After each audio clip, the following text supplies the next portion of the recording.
Vicky did that beat. I'll be okay. Don't worry about me. Nah, nah. I'll be okay. Okay, okay. Don't worry about me.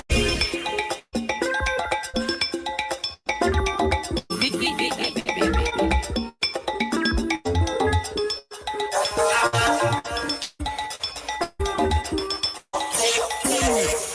Don't worry about me.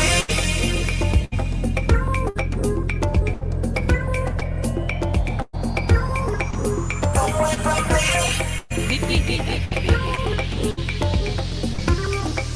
Okay, okay.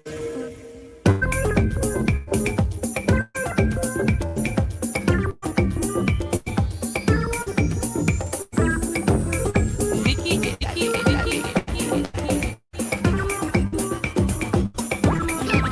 Don't worry about me. Vicky did that baby. Don't worry about me.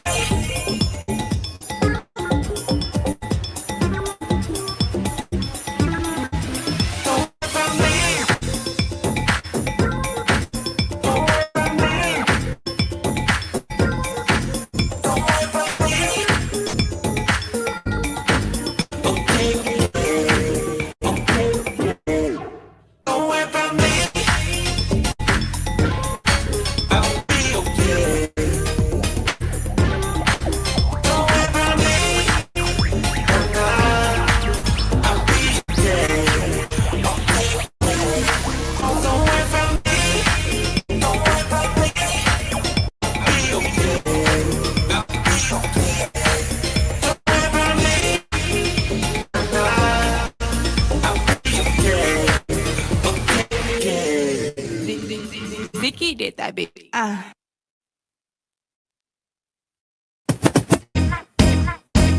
if you got a little rhythm, move left to right, a new experience, baby, don't hit your stride. Who walking? I'm walking. Who walking? I'm walking. Who walking? Is you walking? And when the grooves get good, go right to left. Shut up. Oh, we got grab the tread. Now who walking? I'm walking. Is you walking? I'm walking. Then straight. And walk it out like you know your plans you have for me. There's no evil. It's all good things. Lord, I love you. So I will trust you. Here I let my fear die. That's why I'm walking. I'm walking. When my eyes can get right, They gon' be my they gon' guide. be my guide. I'll follow Through the trouble, through the trouble. When I don't understand, I will surrender to your plan. Lord, clap your hands. Everybody, I say, please don't fail me now. You ready? Soprano. You know your plans you have for me. There's no evil. It's all good things. Lord, I love you. I will trust you. Here I let my fear die. That's why I'm walking. I'm walking. when my eyes can get right, Yeah. they gon' be my guide. And even through the trouble, I don't understand how relinquish all my plans. Good Lord, open up the door. Took me down a path I ain't never been before. Looking at the road, I don't see all the space. Guess I gotta drop my load, cause you're picking up the pace. Don't leave me to die. Stay by my side. I get a little anxious, please be my guide. I got my feet shot. I've been prepping for the moment I would get the green light. So you see me, I'm rolling like feet. Don't fail me now.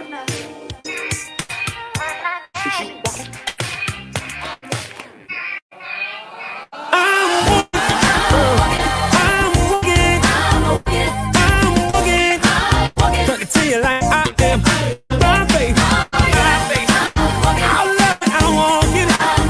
Anybody else going? Yeah, I say I am. I'm walking. With my eyes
Go ahead, Papa. I'm a walking.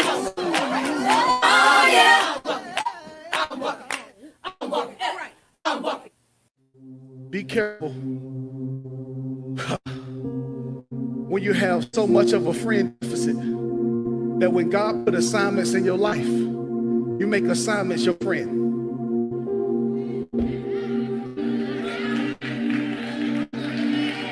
Do I need to run that back? Be careful when you have such an emotional deficit in your heart that God puts assignments in your life and you confuse an assignment with a friend. And it's nothing worse when you start dating assignments. Somebody better come get me. So now you in love with a project and not a partner. That's not dating, that's daycare.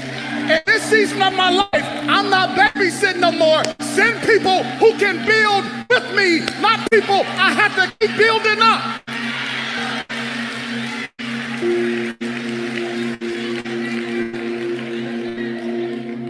Clock that T. Look at your neighbor and say, clock that, clock that. I'm tired of always having to be the person that people go to and have nobody to go to for my own self. God, send me people who pour back into me as I pour back into them. I'm about to lose my mind being the solution and answer for everybody else.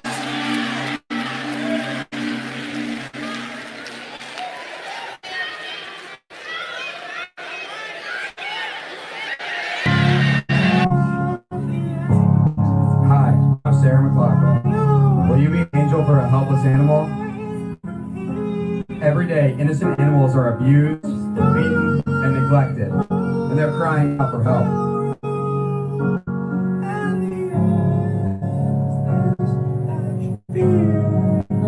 Please, call the number on your screen with a monthly gift right now. For just $18 a month, only 60 cents a day, you'll help rescue animals from their abusers and provide medical care, food, shelter, and love.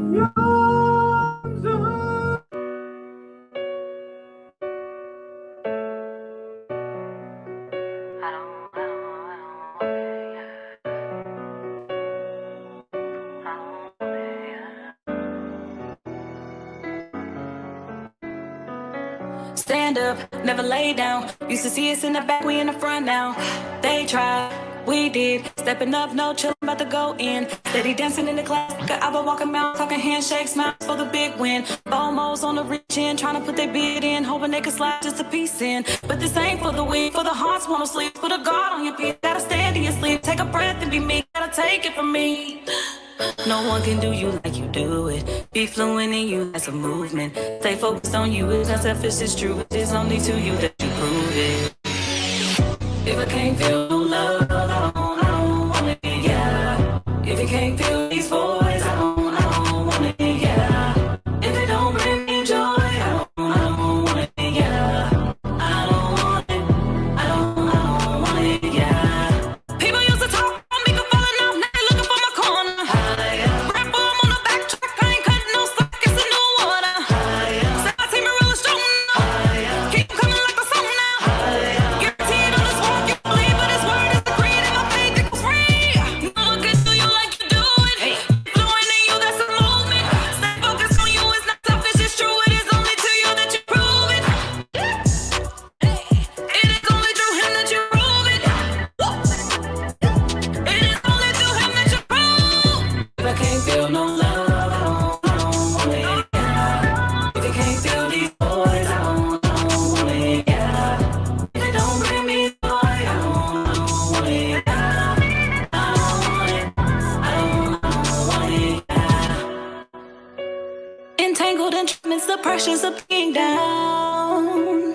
Transcendent trips and their bodies have shined a cloud.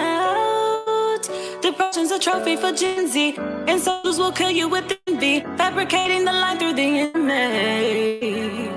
My stated is altered and change has occurred. Intention is heavy on serving this word. My being has been no love lost on me. I'm good at believing that's true. I don't think.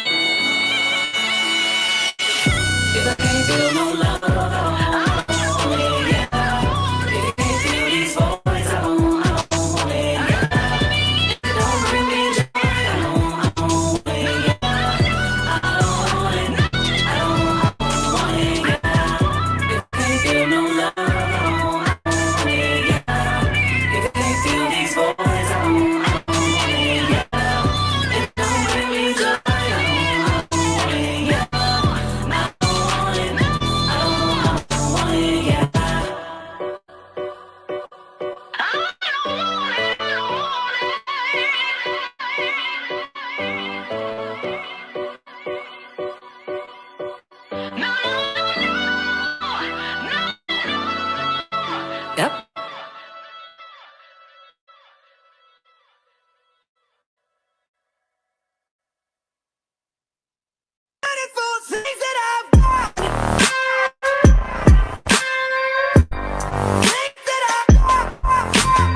Good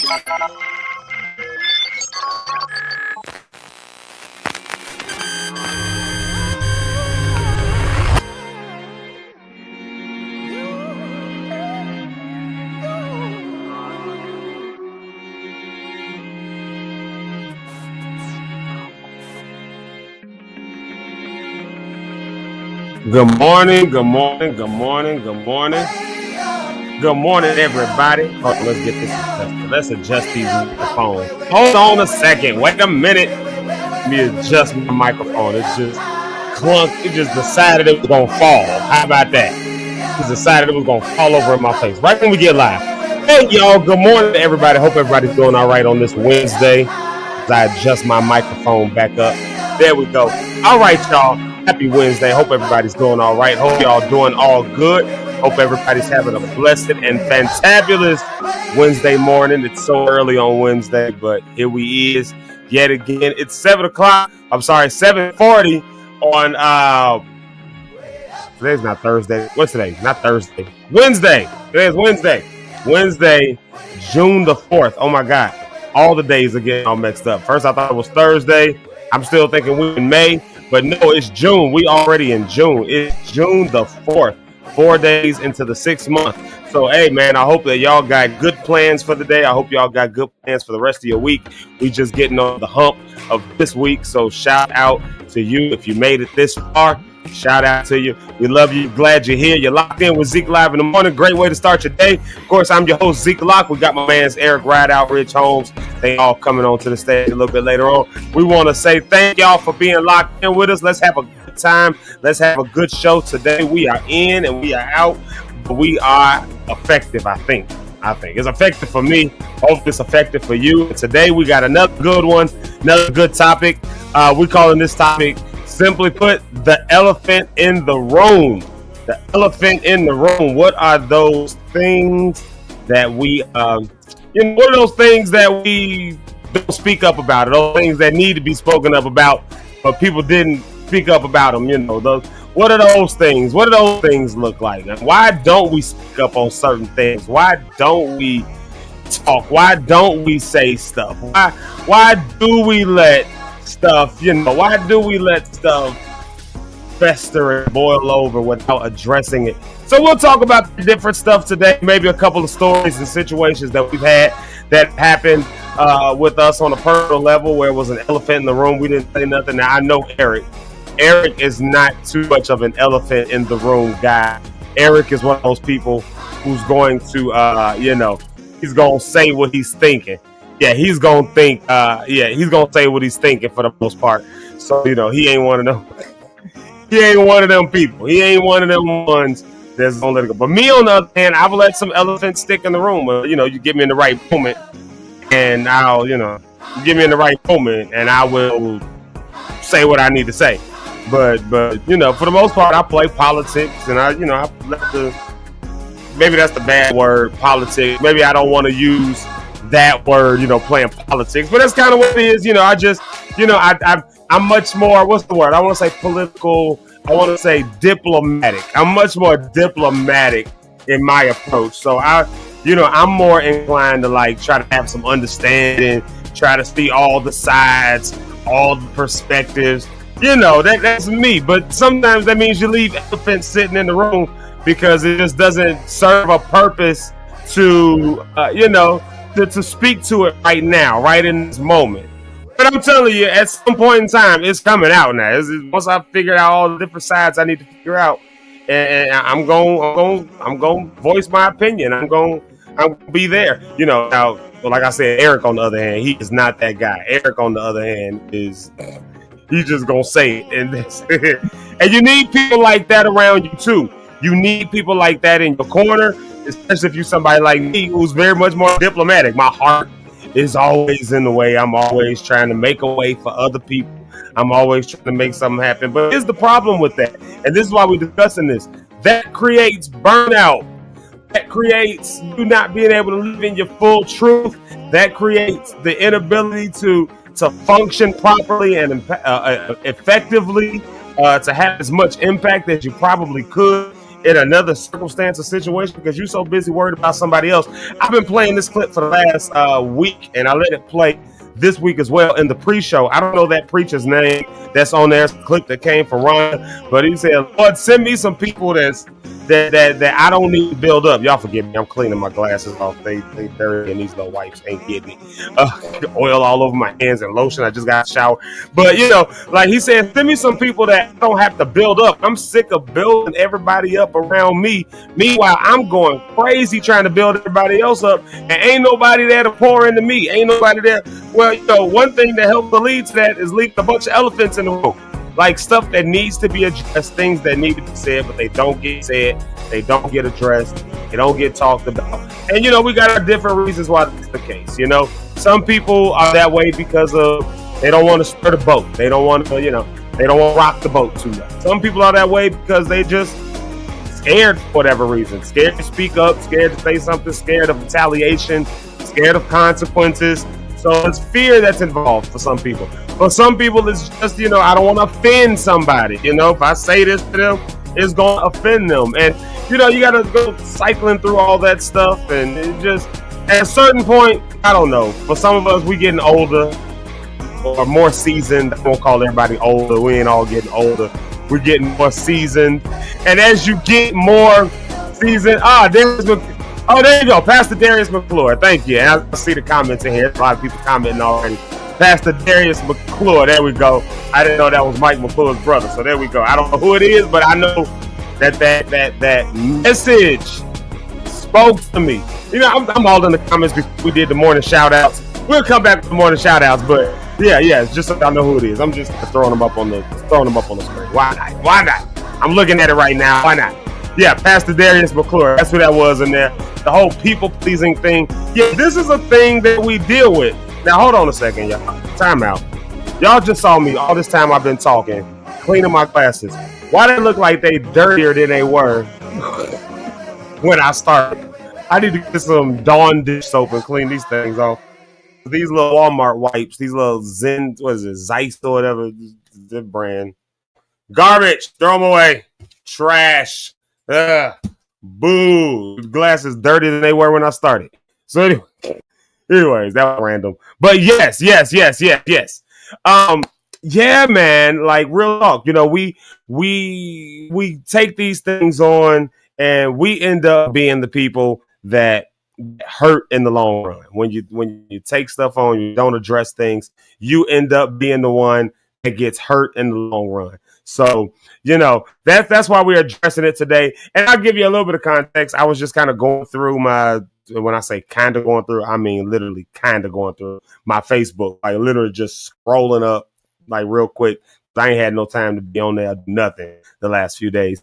But excuse me. But scrolling through there and just seeing some of the people who are dealing with some real stuff, dealing with some emotional issues, some mental issues, some other things, just burnout, just being tired, being ready to give up. I saw that just literally just this morning, waking up. Like I said, I just quick scroll through and I saw a bunch of stuff that people had posted that was along the lines in those veins. And, in the vein. And it makes me say, when you see an overabundance of that, one or two things is going on. Either everybody in my algorithm is just depressed, or, because my algorithm is just a depression algorithm. And I don't think that's the case. I like a lot of funny stuff. But I'm looking at people who literally are funny usually. And they're posting stuff that's like, man, look, I'm tired, man. I'm burnt out. I'm ready to get, man, just pray for me. Just keep me lifted. Just post after post after post. And for some of the stuff, like I'm listening to people saying stuff. Well, I'm not listening, I'm reading it, seeing some of these posts, and just other things as well. So some of it's in listening and talking to some people actually in person and hearing their stories in regards to some other situations. And a lot of stuff, it comes from, and I'm not saying this is the zeitgeist of everything. This isn't everything, but a lot of this stuff from the conversations I've had and some of the stuff I've seen just looks like one of the issues that's in there is people letting elephants stay in the room, just leaving the elephant in the room. And so today, let's just unpack a little bit about why we leave elephants in the room. And we ain't got to make it a tough one today. We ain't got to make it difficult. We can have a lot of fun today. We'll do all of that good stuff. But at the same token, let's uplift each other. Let's uplift each other, because you don't know what somebody, you know, one of our lock stars, you don't know what we're dealing with. We don't know what all of us is dealing with. Some of us might be dealing with something right now and might need to have a really uncomfortable conversation. There's a few of us in here right now, probably got to have a really uncomfortable conversation. Maybe later today, maybe that conversation is coming this week. Maybe it's got to happen sometime this month. I got a few difficult conversations I got to have. Like, it's just, but it's got to be done. It's got to happen. You can't just let the elephant sit in the room. And this could be personal relationships, job relationships, your church, your spouse, your kids. I don't know. It could be, whatever it is, but you can't just let it sit there, because it can create that burnout and create that ability for you. If I can get churchy, it can create that ability for the enemy to get in. Create that ability for the enemy to get in and warp with your mind and try to make, all the stuff preachers be saying. Yeah, but if I just had to make it real practical real quick, when we don't address things, we just end up wearing those things. And we got too many things going on. Lock stars, we got too much going on. I don't know about y'all. I got too much going on than to be wearing other people's stuff, other people's ish. I ain't got time for that. So, and at this age, the older I get, I was talking to my mom yesterday, and she was saying, the older you get, you just stop caring about trying to appease people's feelings. You start to get to a point where you just stop caring about, it's not that you don't care for people. It's not that you don't care for people's feelings. It's just that you stop caring that their emotions take precedence over what you got to do and what you got going on and your well-being and your peace. And when we leave the elephant in the room, that's essentially what happens.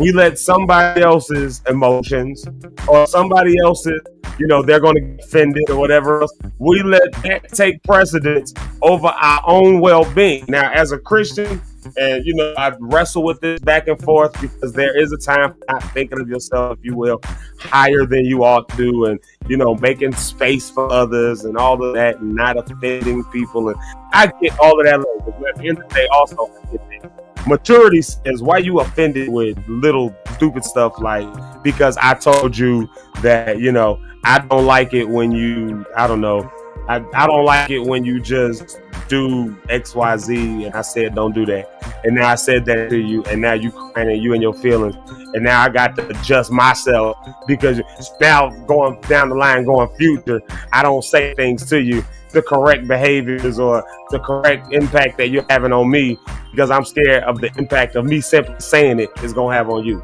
You see how dumb that even sounds, just saying it? It sounds dumb when I said it. I don't even like the fact how it sounded when I said it. So that's why we're unpacking this thing. Like I said, I'm bringing to the stage my brother Eric. And like I said, he is one of those people who he ain't with it. He ain't with the spits, man. He ain't with it. He ain't with the wasting breath. He gonna say what he thinking. And so we can learn some lessons from Eric today, from Bishop Eric Rideout. So let's do this real quick before we dive into a music break and some morning shout outs. And also, y'all gonna see me at some point today probably get in the car and get on the road so I can leave a little bit early. So I will make sure y'all know that, so if something happens, that's what happened. I stepped out and I had to get in the car, head on out, get to the office. So y'all will see that happening maybe at some point today. But let's bring it to the stage real quick. My man's Eric Rideout. Oh, and one other thing before I do that, two other things. The first thing, if you haven't done so already, go ahead and subscribe, like, follow, share, tag, all of those things. Please, please, please go ahead and do that, especially this kind of conversation. Because like I said, I was going through my Facebook and my stuff and it was looking and sounding like that. Then I know, and again, I'm one of the ones who fall in line with that. So if I'm feeling like that sometimes and other people feeling like that, then chances are it's somebody with. So go ahead and share. Let's engage this conversation. And then the other thing I want to say real quick is thank you to everyone who's been keeping me lifted in prayer. I don't think I'm 100%, but I think I'm about 77%. I think I'm at about 77%. Moving around. Today, I don't feel like I got punched in the chest, and I don't feel like I got punched in the back.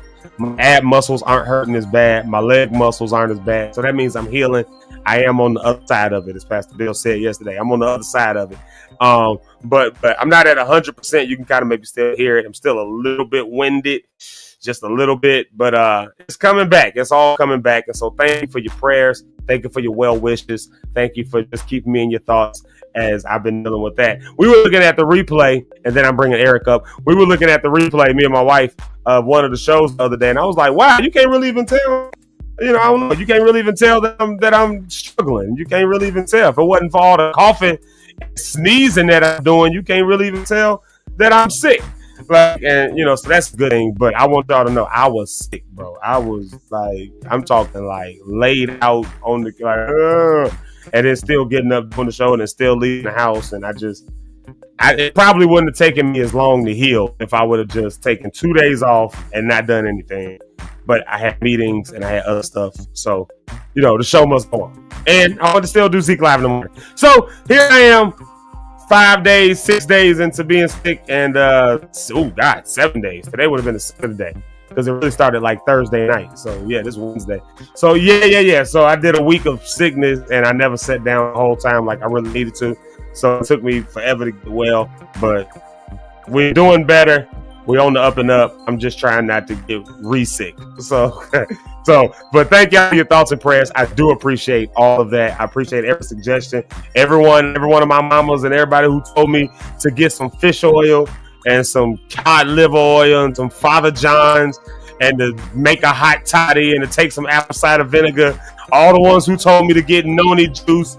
All of my mamas who told me go and get me some of that KM. Y'all had all the old recipes for me. Y'all had get you some ginger and do. I done heard at least 30 different recipes to cure what I had. So, and I tried about 15 of them. So, and you know what just kept me moving? Some Dayquil. That's what really kept me moving. So it was probably a bad thing to keep that crutch. But nonetheless, we're getting better, and I appreciate all of y'all. So, all right, y'all, let's get to the stage real quick. Mr. Eric right out because we're going to a music break. Then we coming right back with morning shout-outs. But let's get Eric to the stage. Y'all do me a favor. Y'all welcome him. He's looking fly this morning, so I'm going to go ahead and give him the dopeness. There it is right there. You thought I was going to give him the other song, but I ain't going to do you that way today, Doc. I ain't going to do you that way today.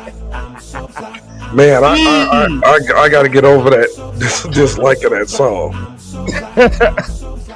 And can you hear me pretty good? Yeah. Can you hear me all right? Okay. But yeah. After I just talked to everybody.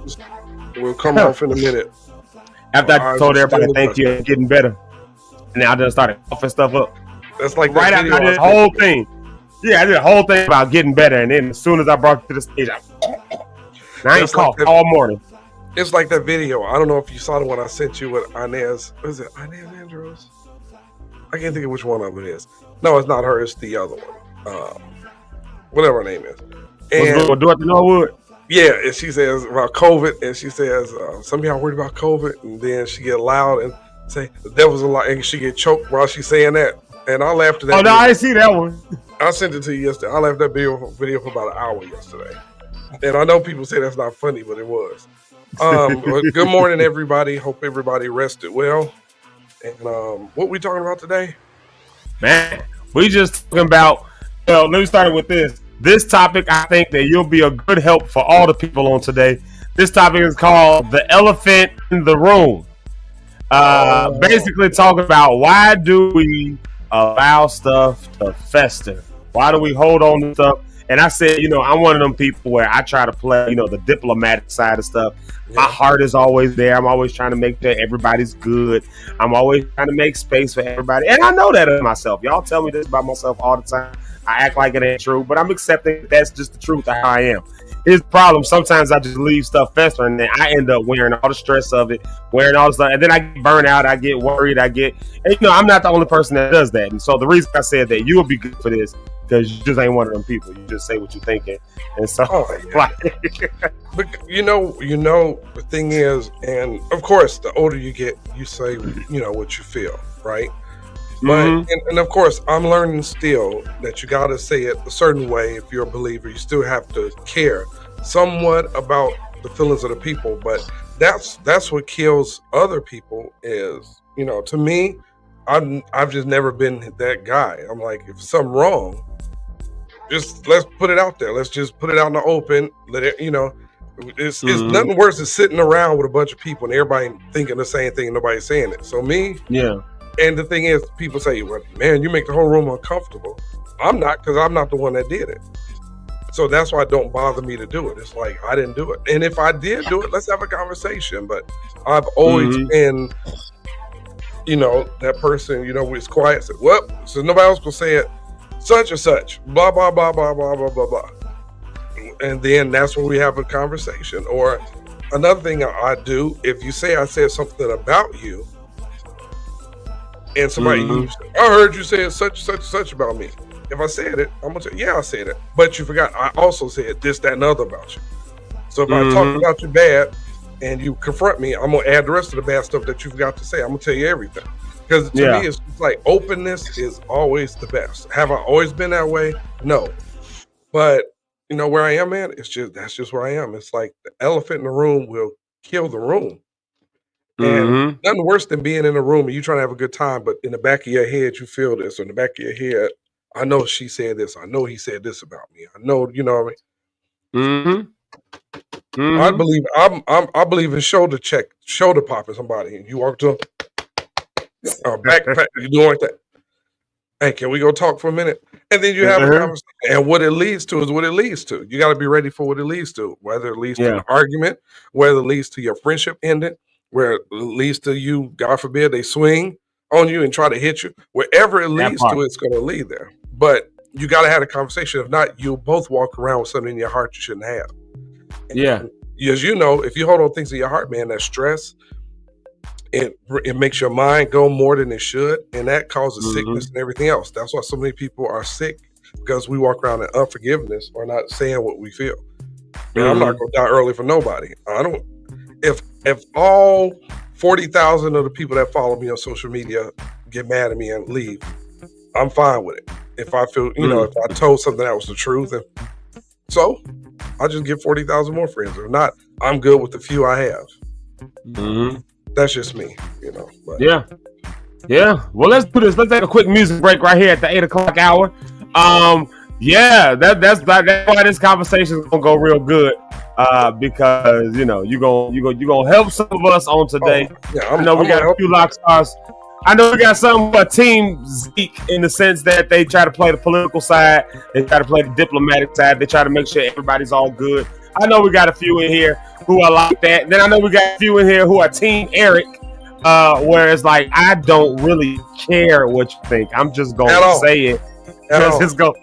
So y'all let us know. If you haven't said good morning, we're coming back with the morning shout out saying good morning. And then we'll reveal who said that Eric looked like an R&B manager. I don't even want to see. Let me look. I knew it. I know John. Have you seen John's Facebook pictures recently? Oh, well, he cut his hair.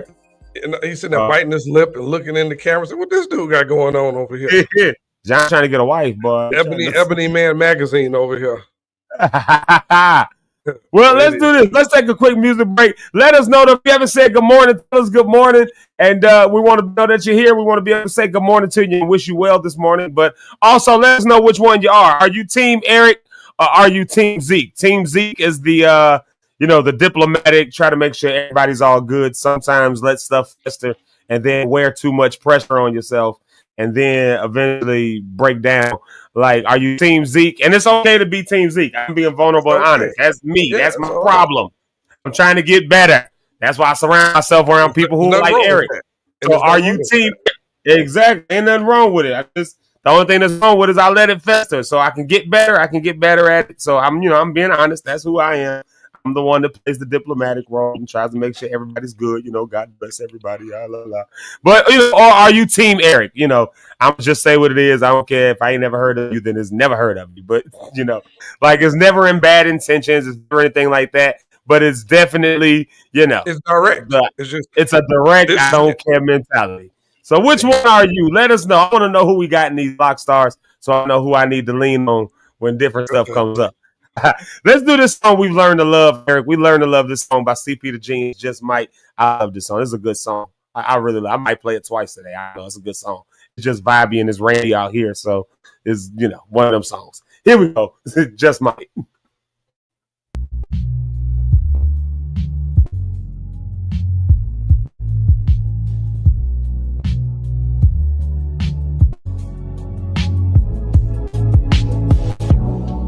No, I never did love, just a pastime. Told myself the last time was the last time. So tell me why. I know that I'm safe for all alone, but when I'm with you, I lose control. And I'm not new to heartbreak, babe, but that's a risk we all gon' take. Cause the vibe's just right. Thought I'd never fall in love again, but I just might. Cause the vibe's just right.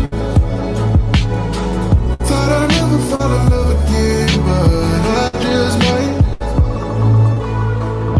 It's risky, and I know it. We get to go and we can't stop. We're like a locomotive, a runaway train out of control. And this could be unforgettable. I'm hoping we don't get off track, cause it's gonna be a long way back. Cause the vibe's just right. Thought I'd never fall in love again, but I just might. Cause the vibe's just right. Thought I'd never fall in love again, but I just might. Uh-huh. Oh yeah. Uh-huh.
Hey, hey, hey, hey, hey, hey, hey, hey, hey.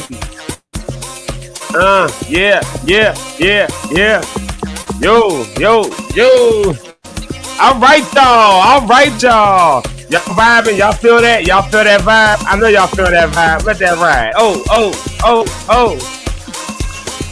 Eric, they say you look like an R&B manager. Who said that? John Johnson. John Johnson.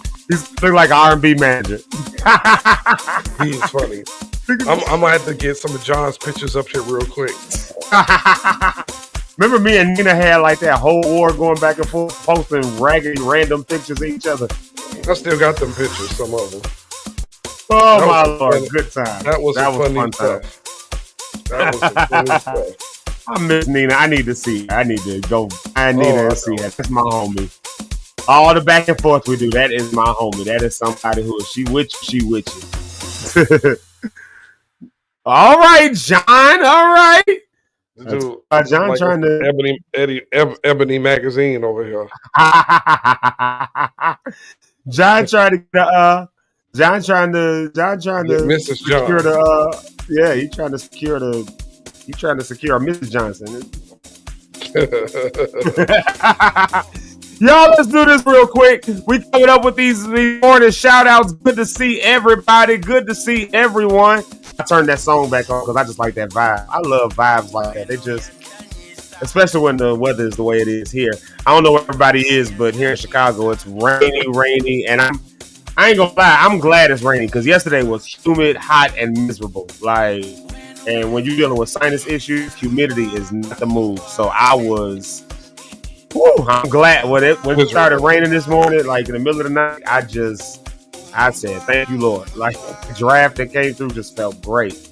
But, now it's a raggedy, rainy day. Anyways, let's say what's up. Let's say these good mornings to everybody. Let's see here. Who got the first comment of the day? That's going to be fun. Let's figure that out real quick. Hold on. I'm going to change the track up a little bit here. I think this is the one to move for that. I think this is the move right here. I think that's the move right there. I think that's the move right there for the morning shout outs. Let's see here. First comment of the day goes to, drum roll please, it's Eric, yo mama. She got first comment of the day. Hey mama. She put that comment up at 7:20 a.m. That's like literally right when I set the show. So YouTube has this thing now, if you're locked in, if you got the notifications turned on, then once we get the show set, like it's set, like it's there. You can search our name and it says, broadcast loading or whatever it says like that. And so literally you can, you can start commenting on it immediately. So we weren't live at 7:20, but y'all see that comment came on at 7:20. Well, y'all can't see it came on at 7:20. I can see that, but yeah. So shout out to Mama, and y'all know what to do. We show the mamas of the show some love. We show love. And speaking of mamas of the show, look at this. The second comment was Ron on the Rocks' mother, Pastor Cynthia Cohen. Y'all show both of them ladies some good love. Y'all show them some wonderful arts and emotions and all those things, because without them, we don't exist. And this show doesn't exist and all that. So we show them all the love and all the due respect that they are worthy of on today. And they're good mamas. And so we love them. We love them. So good morning to y'all. Good morning, Mrs. Rideout. Good morning, Mrs. Cohen. Good morning. Good to see y'all. And then let's see here. The top three. She's back in the top three. I'll be saying it's like it's a tournament or something like that.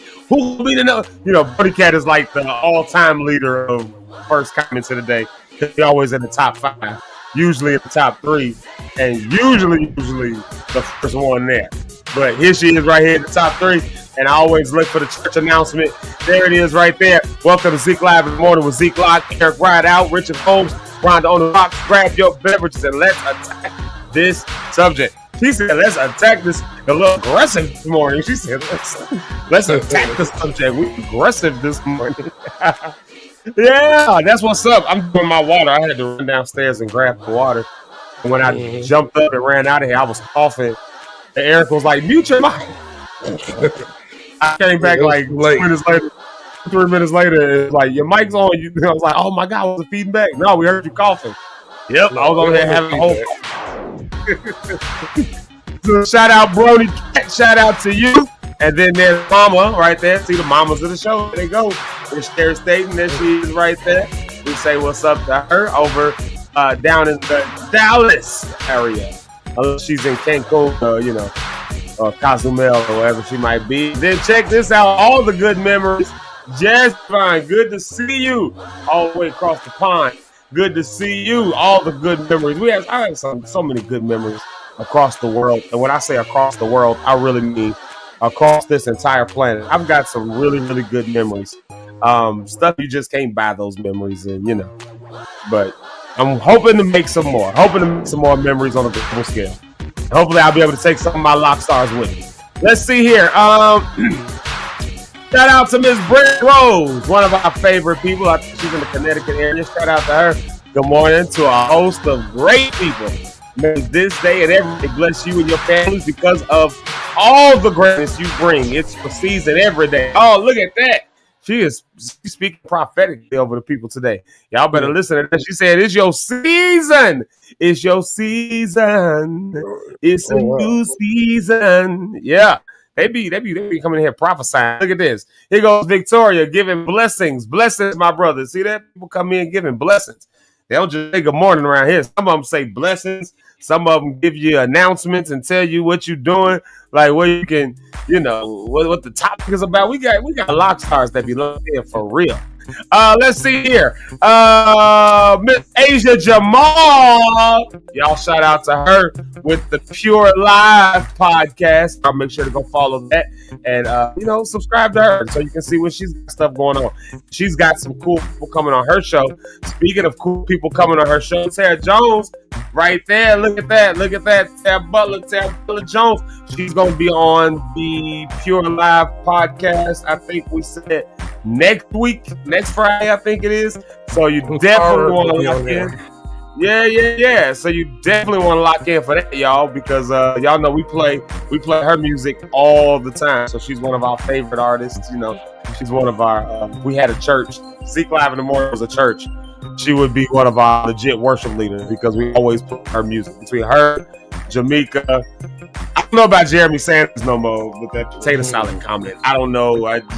The fact that he felt confident enough to put that on social medias, that's an elephant in the room for me now. Like that's no, they would be like our worship leaders because we play that music all the time. And I say that jokingly, but honestly, they've got great songs, great content. I promise you that I Am Who I Am. That's the one that we play a lot of. And we love it over here. So we hope that y'all love it as well. So you can get that. Shout out, speaking of music, to DJ Red. Marcus Johnson, that's Jamaica Lachey's husband. Good morning, family. Turn your volume up. It's Zeke in the morning. Locked in. Yeah, turn it up. You turn your radio up. Turn your volume. Unless he was telling me to turn my mic volume up. I don't know, but I assume he was telling everybody to turn their speakers up and wake your neighborhood up. I wonder how many of y'all do that. Do y'all wake your neighborhood up? Do you? And look at that. There's Terrence over there on Facebook as well, so you can follow both on YouTube and Facebook as an artist. Speaking of artists, there's Miss Jamaica Lachey. Yep, that's DJ Red's. I was going to say something. I was going to DJ Red's husband. That's how that works. That's DJ Red's wife. Yeah. I'm about to get that wrong. Yeah, it's DJ Red's wife and celebrity superstar singer / hip hopper / rapper / animator / voiceover artist / teacher / worship leader / Jamaica just does it all. Like that's my little thing. I love her. Oh yeah. She's been with me for a long time. I love her to death. So there she is right there. So y'all go make sure to follow her and subscribe to her so that you can get her music and get all of her things as she releases new stuff. So yeah. And then let's see here. John Johnson says, Bishop, how are you? Oh my Lord. He was talking to you when he said Bishop. I'm assuming because you're a bishop in the Lord's church. Yeah, you should have been a bishop. You should get online and do some credentials. We should do that one day on Zeke Live in the Morning. We should all get licenses. We should just get online and get a license and all become ordained ministers. And then and do weddings. Just start doing weddings. Just start declaring people married. Start speaking of. I speak triplets into your life in the name of. Just talking to a 52-year-old woman. I speak triplets into your life. You say, I'm ordained, so just deal with it. Right, I'm ordained. I've got the mic. You can't say anything back to me. That's my favorite thing. Yeah. And speaking of Rhonda on the rocks, there she is right there with her good morning. Y'all go and follow and subscribe to her. Y'all know good and well that her rock star podcast, the Rhonda on the Rocks podcast, is one of the greatest podcasts that's going. Y'all know that. I know that. We know that. So y'all go ahead and, go and support it. Go and do that. Yeah. And while we're going through all these morning shout outs, don't forget the question that's at hand. Are you Team Zeke or are you Team Eric? Are you Team Zeke or are you Team Eric? Team Zeke takes a lot of stuff on the chin, even stuff that it shouldn't take on the chin. Team Zeke tries to make sure everybody's okay. Team Zeke tries to play the diplomatic role. Team Zeke tries to make room for everybody. That's Team Zeke. Team Eric, on the other hand, is a whole different team. Team Eric is, I say it right now because it needs to be said right now. That's Team Eric. And, it's okay whichever side of the coin you're on. We can learn something from each other because sometimes I'll be the one that be like, hold on before we jump to conclusions, y'all. So Team Zeke has its benefits in that sometimes, we don't jump to the conclusions so quick. But Team Eric has benefits in that sometimes he don't sit around and let stuff fester too long. He don't think about it too long, which means he don't give it time to create doubt and fear. So it has benefits on both sides. I'm just curious to know which side you are. Are you Team Eric?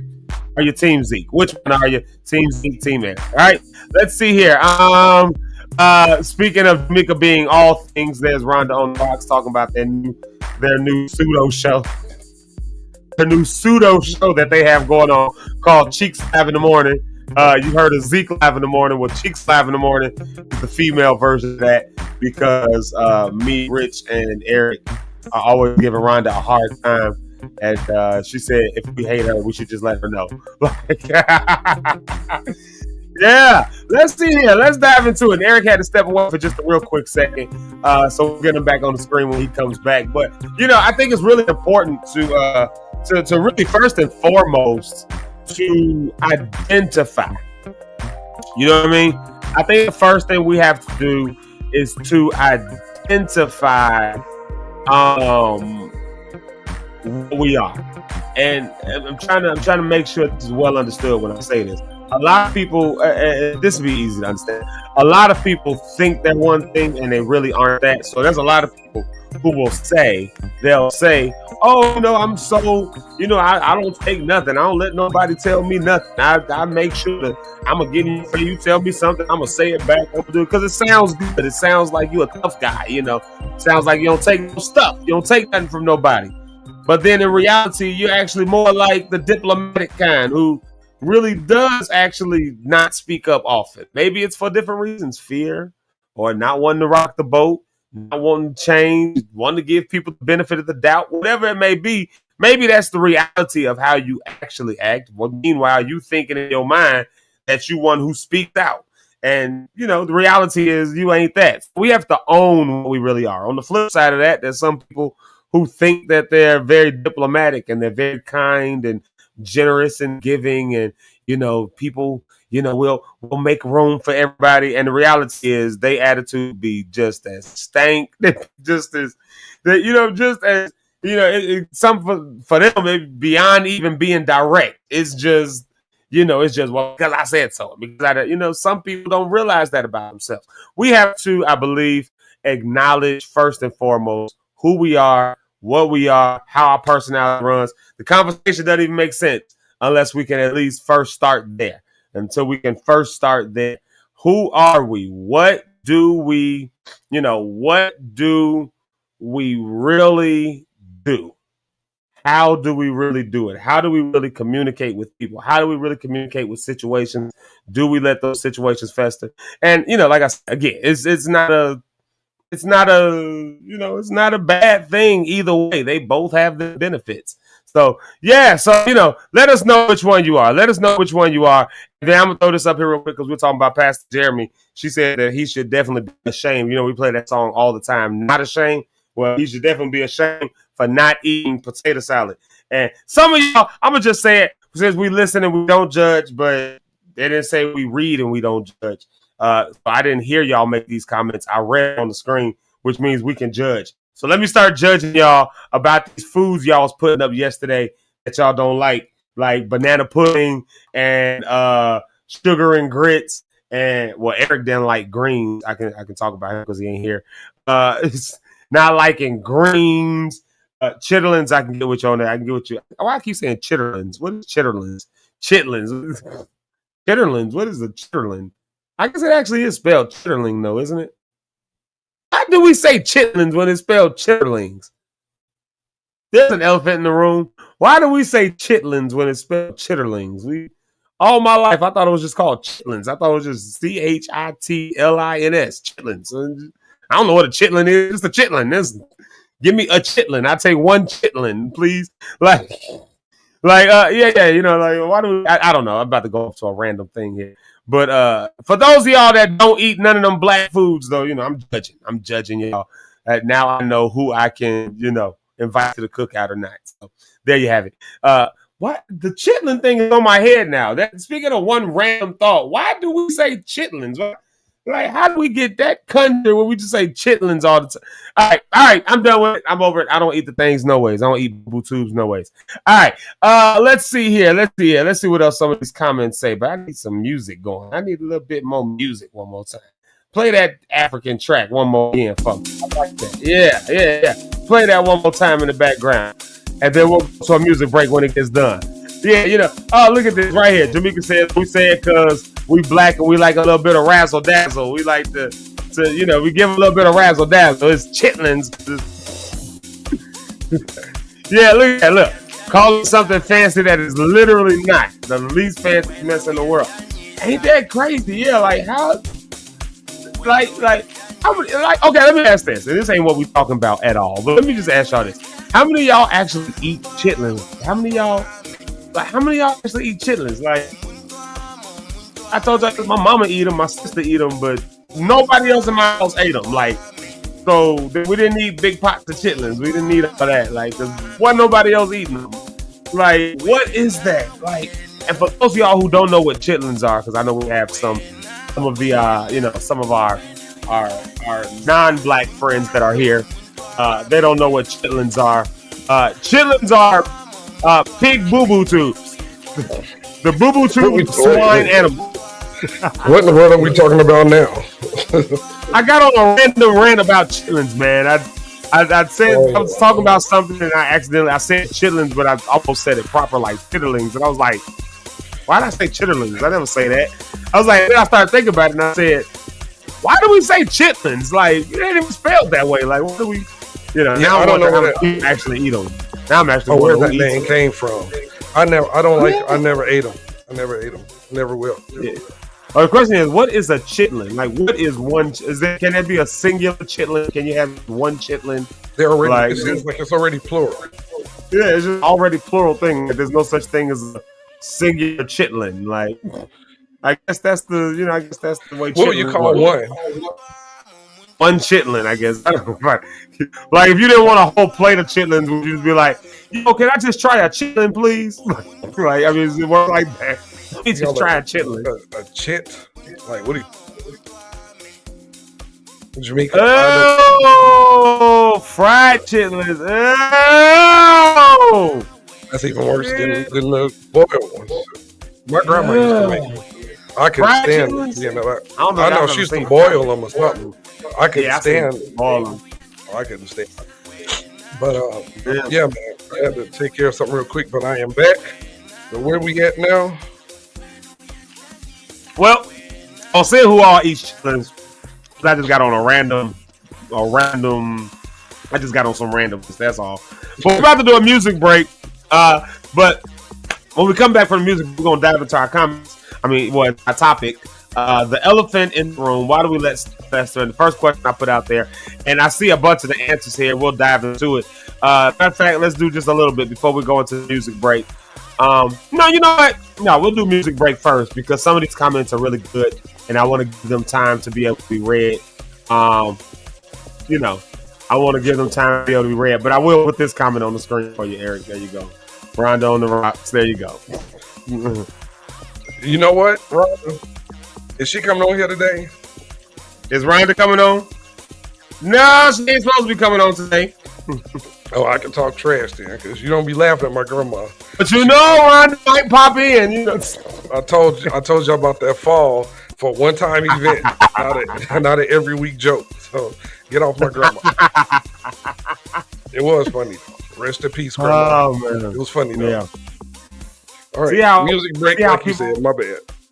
See, people can give us stuff that lives on forever and ever. Those moments like that, they just live on forever and ever. And that will always live on. Yeah. But it is what it is. Yeah. Let's see here, y'all. I'm gonna play a couple of these. I've been playing a couple of these new songs that we've been playing for the last couple of weeks. So we'll do that on the music break right now. This is Devin Dolberry. We introduced this song last week. I'm gonna be honest with you, I just don't remember what it sounds like. I know it was one of the ones that I kept in the pile to play again. So there we go. Was that the old school 90s joint? Maybe. Probably. Let's see.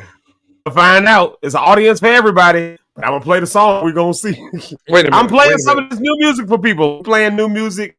And y'all support these artists that we're playing, support them. They were willing to put themselves out there and get their music played on the air and all that. Well, before we do that, before you go there, this. Rest in peace to the cake lady. My grandma wasn't no cake lady. She baked the cake for the church event. But thank you for your rest in peace, Rhonda. All right, now we go to the music break. What? Y'all do not be looking at Facebook. Okay, I'm going to sign into Facebook and look at Facebook. Well, here's Devin Dolberry with Guide Me. Let's see what we remember what this song sound like. There we go. Oh, Jesus.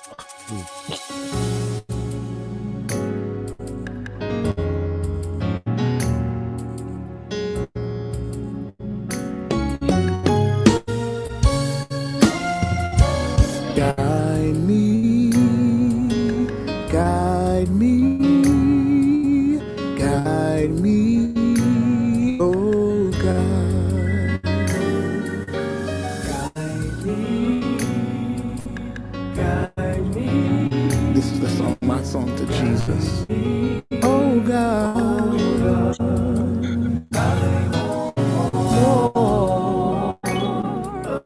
How many want more of the Lord? Less of me. I need you to. Yeah. Oh, guide me, yeah. Guide me. Oh, oh God. Guide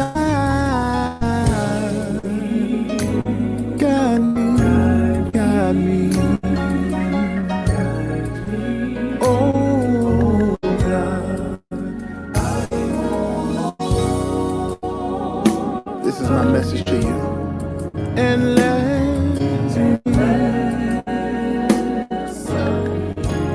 I need you to guide me.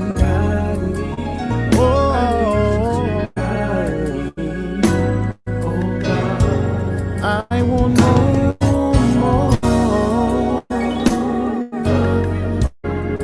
and less of me. I need you to guide me. Yeah.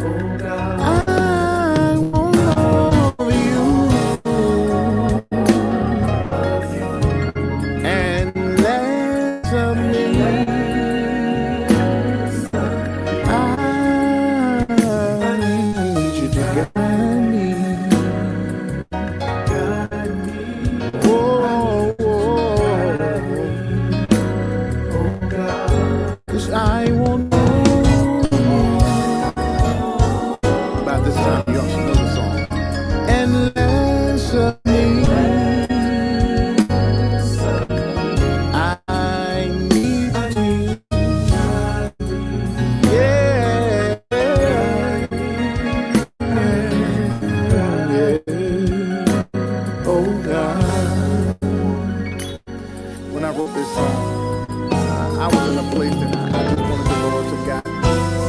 So I want to just loop it right in and just go right here. Come on, key change. Key change. And let some I want more, yeah. And let some me. I want more, yeah. Of you, of you.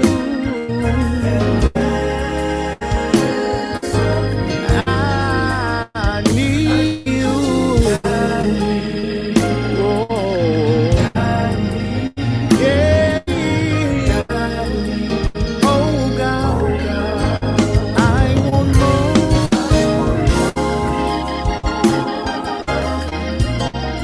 And less of me.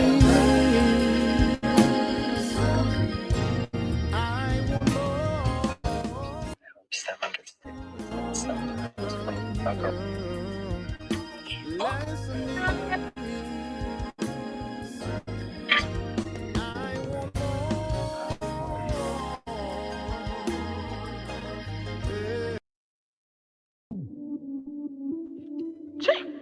Ain't no need for your approval. Nah, nah, nah, nah. Yes, I am made by the ruler. Yeah, yeah, yeah, yeah. No need for your approval, cause I'm made by him. Designed to his plan, I am who I am. Reaping up the harvest that he promised me. Talk all you want, but you gon' have to walk for me. Confess I ain't perfect all my life, but I am blessed and he forgave me anything.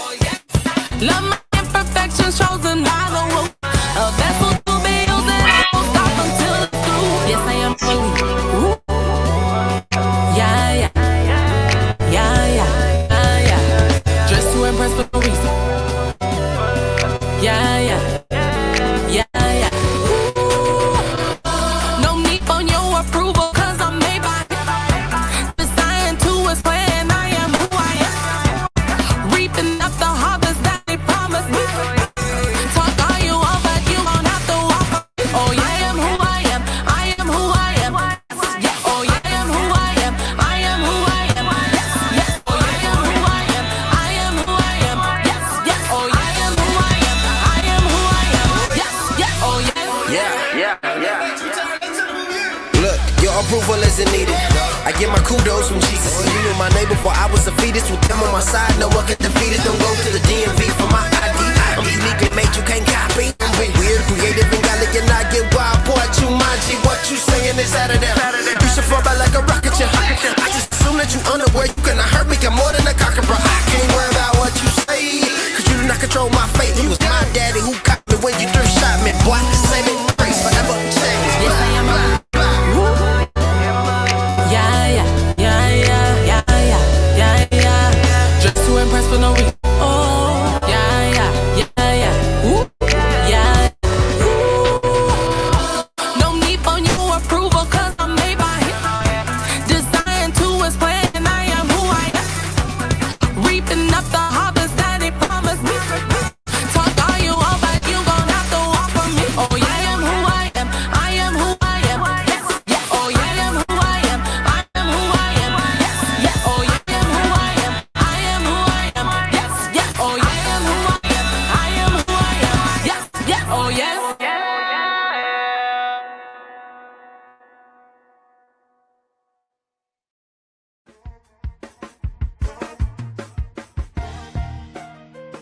And we back.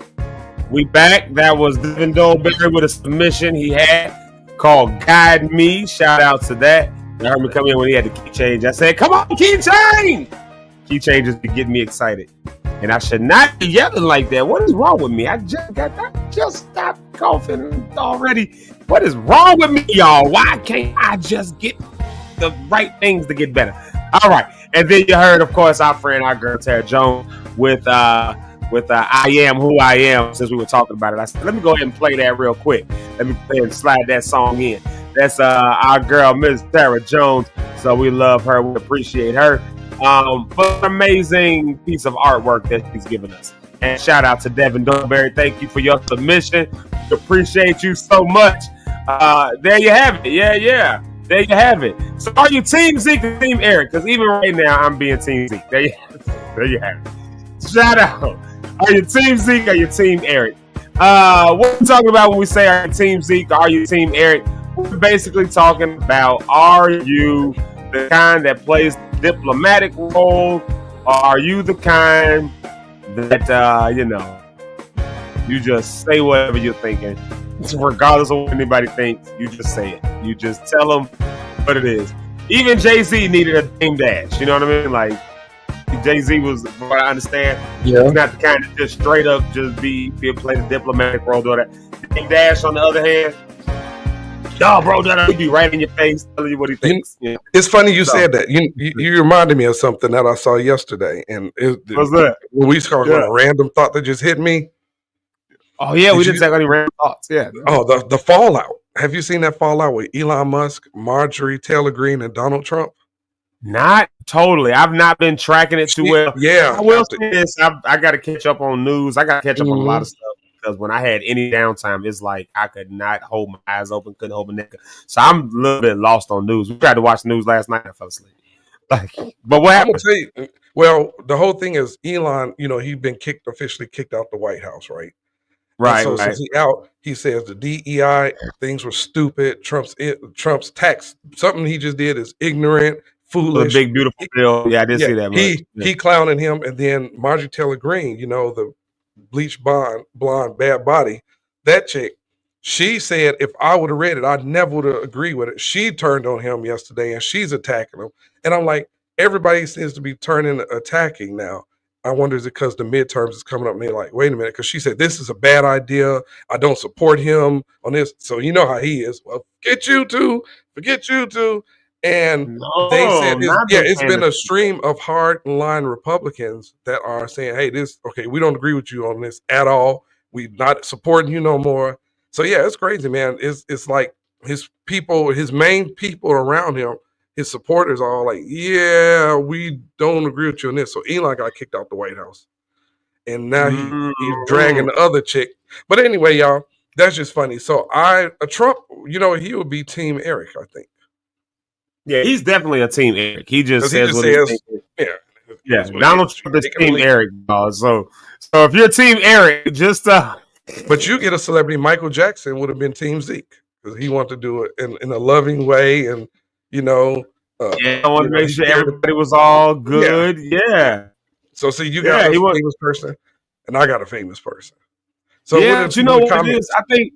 I think some famous people are that way, especially artists and stuff, because it's almost like you kind of have to be. Like, you need people to love you. You need people to, you don't get a whole lot of Kanye West and Princes and people like that who come out and just say exactly the way they're thinking it, and just, you don't get a whole lot of says what he feels. Yeah, he says what he feels, but they get loved and they get hated. They go from being the most loved to the most hated, back to the most loved. Because whatever you say, people either resonate with it, or you say something that you think ain't nobody else thinking. Now the whole world hates you until you do or say something again. Now they all love you again. I mean, it's a very roller coaster ride being on either side of the spectrum, which is why I say neither one of them is necessarily right or wrong. They both have their benefits. Like somebody like me, I spend my time trying to make sure that everybody's okay and stuff like that. But it gives me a chance to kind of think about the situation. So I'll pull back. I'll try to hear all the sides. I'll figure all those things out before I make a decision. Versus me and E will be talking, and he'll be like, "No, man, we'll be just talking about it." Before I know it, we'll be 5 minutes in a conversation. He done jumped on, had 3 people involved in it, got such. I done found a venue we can use. I done found this, da. So he's much more of a direct, get right into it, let's get to it. Yeah, and I'm more. But it's not bad. It's not bad. Neither way is bad. Right, I agree. Sometimes you need both, because it creates a good tension between the two sides. Because then if you got 2 people like that, somebody who's willing to jump in first all the time may need somebody to say, hey, pull back for a minute, let's think. But somebody like me who will spin around, I'll spend 2 years just trying to figure out everything right, wrong, all that, needs somebody like you to come in and be like, man, let's just jump in and just do the thing. Let's just, like, so you need that attention. So yeah, that's what I'm wondering. Which side of y'all, which side are y'all with it? And I just also don't forget the other part. Also the part of when you like. So are you more direct? Like I'm the call out the elephant in the room. Zeke is more like I know the elephant's here, but we're gonna try to see what we can do. Yeah, let me understand why the elephant in the room. Yeah, I'm more like, let me understand why the elephant is in the room before we address the elephant. Because depending on how we address this elephant, he might start swinging his trunk and stumping people, or he might just leave the room. But I want to just address it first. Like, I need to understand why the elephant is in the room. Is this somebody's elephant? Did somebody invite the elephant? Did the elephant just wander in here? The elephant looking for, like, why is the elephant here? Versus Eric, who was more like, yo, there's an elephant in this room. Like what's he doing here? Like, what's his problem? This guy right here. And that's how you do it. So let's see the comments. What are people saying? Oh, we lost our background music, or did you turn it off? Oh no, that just went off. I just let it kind of go off for a minute. Yeah, I let it go off. You good? Let's see here. So there are some comments that's up here. Speaking of background music, I'm actually gonna turn some back on before I'm we dive leaning forward because I got these sunglasses. Because the funny thing is, my eyes, I put some new eye drops in, so they're sensitive. But I got to use the light because if not, I'm chocolate against this background. Unless I take this down and sit against the white wall. So y'all, I'm sorry, I ain't trying to be cool like John said, or Drew Hill's manager or Tank's manager. I just say you look like an R&B manager. Hilarious. Let's see here. Yeah, there we go. I think that's a good one to play. There we go. That's a good one. Let's dive into these comments. Let's see here. Because the people have been leaving comments ever since I put it up there. I should have starred some of this stuff. Instead, I put all good mornings up there. But let's see here. Let me just find some of the ones that were good. I got to get back to that section because clearly. Let's see here. So, Mama says, I'm a professional boat rocker. I try not to offend, but I'm going to tell the truth. Now, for the time that I've met Mama, I can tell y'all, she will just kind of like come up and just say stuff. Like, that's why we all know to love her. Like, she compared to her daughter, who says, yeah. I think Toddy says but Toddy be trying to play the diplomatic role a bit too. She be trying to be nice and sweet.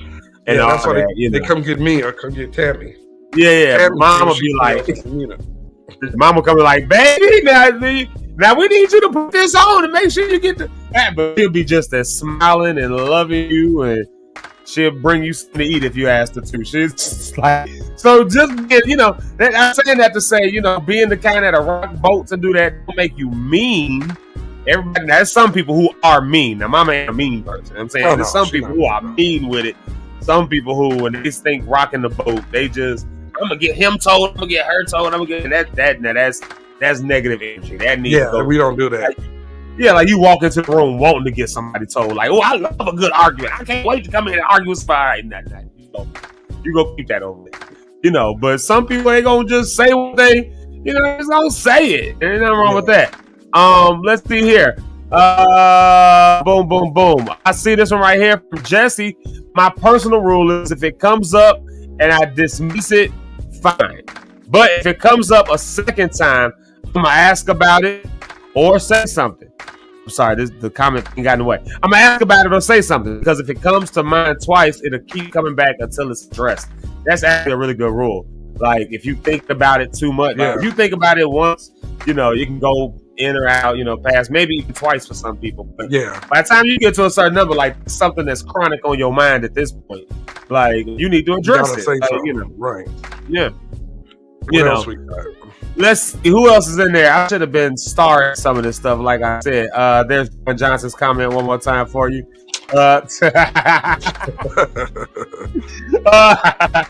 Asia says, I agree with Eric. So she's saying, Eric, I hate holding on to stuff. I just refuse to do it for the sake of my peace. And that's so true. Like, your peace really does get affected and impacted by that stuff. Even what DJ Red put on here, because he said, it becomes stressful.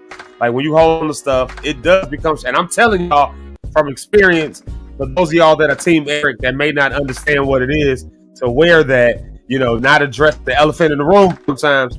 Yeah, it's stressful. You end up burnt out.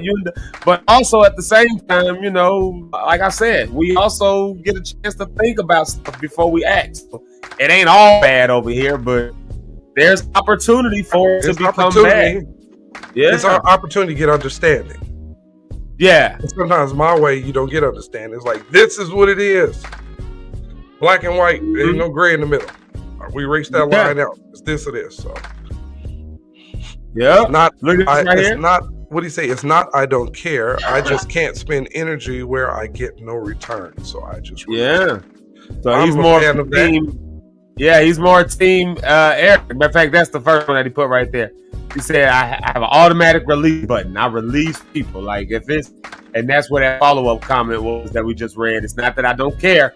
I just can't spend energy on people and things and situations where I get no return. And how often have we all done that? When we get no return, like on pouring so much in. I think we all can do that. We all end up doing that on some level. Sometimes you get played, or sometimes. But when it comes down to like stuff that doesn't get addressed, stuff that needs to be addressed and it doesn't, and now you going home stressing out. Now you pulling your hair out and you saying, "Man, I should have said something." Yeah, I don't want to be that guy. I wish I would have said something. Yeah, and I've been there. I've been there. Like, how could I say or beating myself up when I did finally say it? I said it a certain way, and now I'm beating myself up because maybe I said that too bad. The other day I was very direct about a few things because I just wasn't feeling well. I didn't have the energy, and then on the hindsight of it, I was like, oh man, I need to go and apologize to this person, apologize to that person. I said this and I'm offended. No, it was like, no, that needed to be said. I just didn't have the energy to be all diplomatic in that moment. Think about this though. I'm trying to apologize. They had no qualms about turning around saying what they said. That part. That's how I think about people. I'm like, you didn't have a problem saying what you said to me. So yeah, I'm going to say it to you. My mother's that way. You say something to her, she's going to say something right back. All of my sisters are like you get it from. That's where y'all get it from. My father is more, you make him mad, he's going to say something. But if he's more of a, no, my mother not. And Tara Jones is definitely Team Z Glock. Team Z Glock. She's Team me. Tara done told me some stuff, and I'm like, put me on the phone with whoever that person is. I'll take care of it for you. I didn't type her text messages to go off for her and say, just send what I'm saying. I was looking for a good reason to go off on somebody. I actually said that and sent her the message. So yeah. And I get it. I get it. Again, it ain't always that it's a bad thing, because sometimes that sweet energy is what's needed in the room. Both ways are good ways. Yeah. And there's bad in both ways. Yeah. There's bad in both ways. There's good in both ways. There's bad in both ways. That's why it's good to have an array of friendships of people who kind of got some of both of that. So that, you got people who are willing to push forward and you got people who are willing to pull back. It's the ebb and the flow of conservative versus liberal. It's the ebb and the flow of progression versus the serving. Like, when do we push forward? When do we go back? Well, that dialogue has to happen. So it takes somebody from both ends of the spectrum. Everybody can't be a go-getter. Some people need to be a sit back and think about it. But everybody can't be a sit back and think about it. Somebody got to actually get up and go get it. So we need both sides of the equation. Here's Mom saying a little clarification. She said, I'm a combination. I'll let you know what's up. But sometimes you get a poop sandwich. You get a positive statement, the crap that you've done and needs to be addressed, and then a positive statement. I always lead with love, but I'll tell you what's up. Like, I'm going to tell you what's up. Like, it's going to be love first. And there's nothing wrong with that either. She said that poop sandwich. You get you get nice stuff on the bread is real nice, and then you gonna get all the poop. I'm gonna tell you what it is, and we gonna round it back out with a nice another piece of bread. We go, we gonna get that sandwich. Yeah, in the Bible, Paul was good for that, right? You look at some of those letters. Paul was good for that. Blessings and honor in the name of our Lord Jesus, and you guys have been so good about that. I hear that you're praising the Lord. Now, about this issue that's been coming up, and such and such, under my apostolic authority, I'm trying to tell you, we don't need to do that. Now, make sure you greet these people in the name of Jesus for me, because I haven't been able to see. He got you together and kept it moving. And it come right back to being nice again. It's just, it's a way to do things. There is a way, and some people don't have that filter. We can get into that topic sometime where people don't have that filter. I like this right here, Jesse. I give a little grace, but if it comes to my mind more than once, I'll just deal with it. It's an issue twice. It will continue to be issue, and it will build up each time. I like that. Right. Yeah. So that's having boundaries. We talked about that yesterday with Rhonda. We were talking about just having boundaries and letting that boundary be that boundary. That's what I hear with this comment right here. I've got a boundary. My boundary is if I think about this more than once, it's something that's on me. I'm going to go address it because I ain't got time to deal with that. That's a boundary. That's what I hear with John Johnson. Really what I hear with Team Eric's side of things is boundaries. Whereas Team Zeke, we tend to let people ride on our boundaries. And we move our boundaries to please people. People pleasing, like Tara said up earlier. Let's see. Yeah. You should say something? Go ahead. No, you just reminded me of something because I just had that yesterday. Somebody asked me to do something. And my text response was no.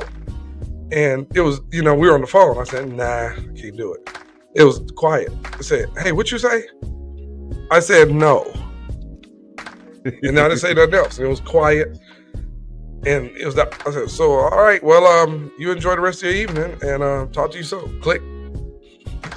I know they felt like people, I'm at that place too where I'm not going to give you explanations for a lot of stuff. I'm not doing it. And you can stand there and wait if you want to. By the time you stand there, I done walked off already. I don't explain myself no more. All right, next person. I'm sorry. No, all good. Look what Marcus says here. He says it depends on the situation, honestly, for me. Thanks to my wife, I'm a little better with just expressing how I'm feeling on the spot. That's a good point right there. Like sometimes you need that. Sometimes you need somebody that's in your corner that will help you walk through. Like Eric. I mean, like Eric. Like Marcus said. It can depend on the situation. Because I'm that same way. If I'm being fully honest, I'm not just like a pushover. That's not the case at all. Because anybody who's ever met me, I will say what I'm thinking. But before I get there, it takes me a minute to get there. But when you got somebody in your corner who helps you get there and understands that, and it helps you, helps you be able to express yourself, especially for us men. We don't always express ourselves. Sometimes we express ourselves like Team Eric will express, but we just say what we're saying, then we own from it. And then for some of us, we won't express it because it causes us to feel some kind of emotion. And for some reason, for a lot of us men, we don't want to express the emotion. We don't want to get off into, this makes me upset. I don't know how to express that. I'm not saying this is Marcus. I'm just saying men in general. This makes me sad. I don't know how to express that. Or even this makes me happy. This makes me really happy and giddy, and I want to jump around and do backflips and stuff. But I can't do all that. We don't know how to express our feelings sometimes, and so we wear it. We hold on to stuff, and we won't address situations or issues. That elephant in the room just gets to stay in the room. Let's see. I'm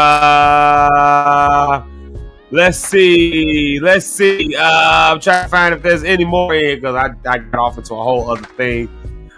Speaking of ordinations, random side note, I said we should all get some ordinations. All the hosts at 5 in the morning. Mama says she's already ordained. She can perform weddings. That's hilarious. Let's see here. I like this one. This is Jamaica, this is what's crazy right here. I say I'm mostly Team Zeke, but sometimes I can be Team E, but sometimes people have messed me up. And you know what? Will have me messed up. I'm sorry. And knowing Jamaica, that's crazy. I really can't honestly see that as a 50-50 way. Maybe even a 65-35 kind of, because I've seen Jamaica be very much where you can she'll submit where needed.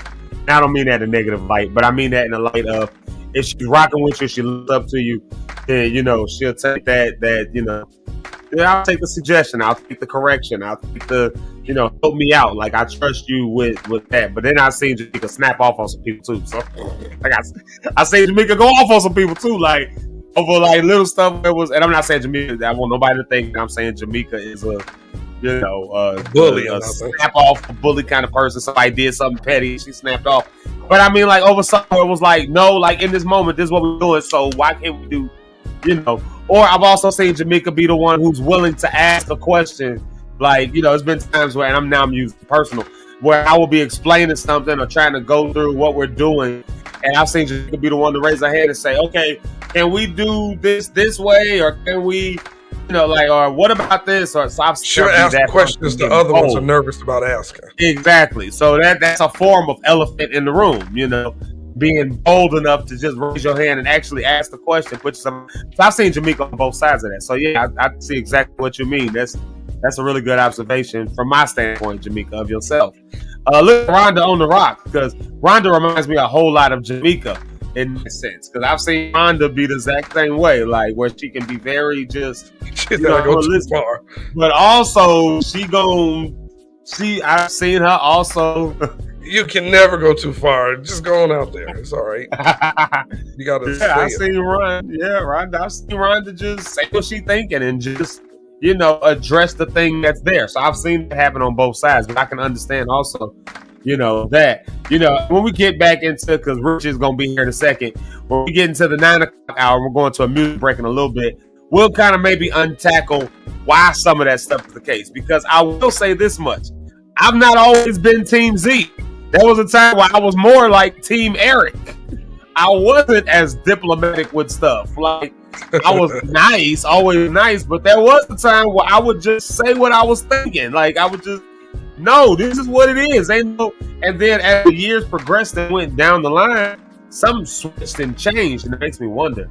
Was it the professional world? Was it when I went into the corporate world and I had to learn how to code switch and do all that stuff? Did that do something to it? Was it from the church world? Because church people get offended by every little thing. If you breathe too hard and you accidentally fart, church people, the devil is not, see how the devil, folks. So you try to be so cautious with everything, If your fart smells bad, church people get offended. They just find reasons just to be offended. And so you got to start teetering the line when you get in leadership roles. You got to start trying to play these little political games so you don't lose people. Like, that's where did that come from? We'll dive into that a little bit. But let's see here. Thank you for that honesty, Rhonda on the rocks. And then we see where I got into chitlin conversation, because I clearly was let's see here. I'm taking this a little time here. We're going to a music break, but I like what you wrote here. We were talking about Michael Jackson. I was going to say the same thing. I heard Michael could be real direct. I don't know if you ever heard the story about Michael with Tupac. Like, I heard Tupac that about the fight. Yeah, when he was dating Quincy Jones's daughter, and Quincy Jones and Michael like tight, like, so I was like a niece to him. And he was like doing this whole, the way the story goes, he was doing this whole Tupac thing. Yeah, B, get in the car. Da, da, da, da. That whole West Coast talking to her like that. Michael was like, hey, don't talk to her like that. And then Tupac, what you gonna do? And apparently Mike whooped Tupac's tail. Like, that's the rumors that's out there. The thing that people don't understand, Michael Jackson knew how to box. Yeah. It only would make sense that Mike would know how to fight. He was like one of the youngest boys. All the boys how to box. Yeah. And you are the youngest boys in a house full of older brothers. It wasn't like Jermaine and wasn't like on the road. It wasn't like they wasn't play fighting. And Mike was like 6 feet tall. So, he had a little bit of a wingspan. And he had impeccable hand and eye coordination. I mean, he was a great dancer. So he was quick, agile. You got to be strong. I don't care what y'all say about dancers. I don't care how skinny they look to me, strong. Like, I learned that from Deeply Rooted. I don't care what you say. You can call everything you want to call people, but I'm telling you right now, they're strong. Strong dancers are strong. Cheerleaders and dancers are about the strongest dudes you're gonna meet. Like, they picking up bodies, throwing them in the air. What you think? You think a weakling is doing that? Think, man. Mike whooped Tupac. I believe the story. Here goes JR. He said, "Yeah, I'm definitely gonna say what I'm thinking. Ain't gonna be no misunderstanding." Thank you, JR. Yeah. Thank you, Willie Jordan. Thank you. Yeah. As Jamal prefers direct, I want you to be direct with me. I'm gonna be direct with you. So we're gonna be direct with each other. We just gonna be direct. Yeah. Let's see here. Looking for smoke. Who looking for the smoke? Somebody looking for Rich looking for the smoke? Rich gonna fight somebody? Oh, Rich is one though. I've always known Rich to be, and I'll let him speak for himself when he gets on screen. But I've always known Rich to be one to not let stuff just fester. But I've never known him to be one to do it in a way that makes people feel like they just got their rights with it to them. I don't know how to make it make sense. Like he'll like, I was saying that pause moment. I said he'll like suck you in. There's pause moment. He'll like make you like real best friends with him almost the way he's talking to you. Meanwhile, he's like breaking the situation down. Like I've always known Rich to be that. Like he ain't gonna let the elephant go unaddressed. He ain't necessarily gonna be like, you need to do this and you need to do, like, he ain't necessarily that guy either. But he ain't also just letting it go unsaid or unspoken. Like he gonna at least ask the questions. I've always known that about Rich.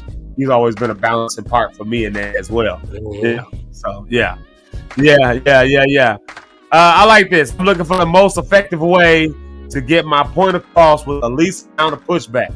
It's the formula that works. I'm learning wisdom. I'm learning wisdom today. Said this yesterday. No can be a complete sentence, and especially if we grow up in church, we have a tendency to be obedient. It is drummed into us to do that. I like that, and that's not a hop, skip away from. That's just one hop, skip, and jump away from people pleasing. Just putting yourself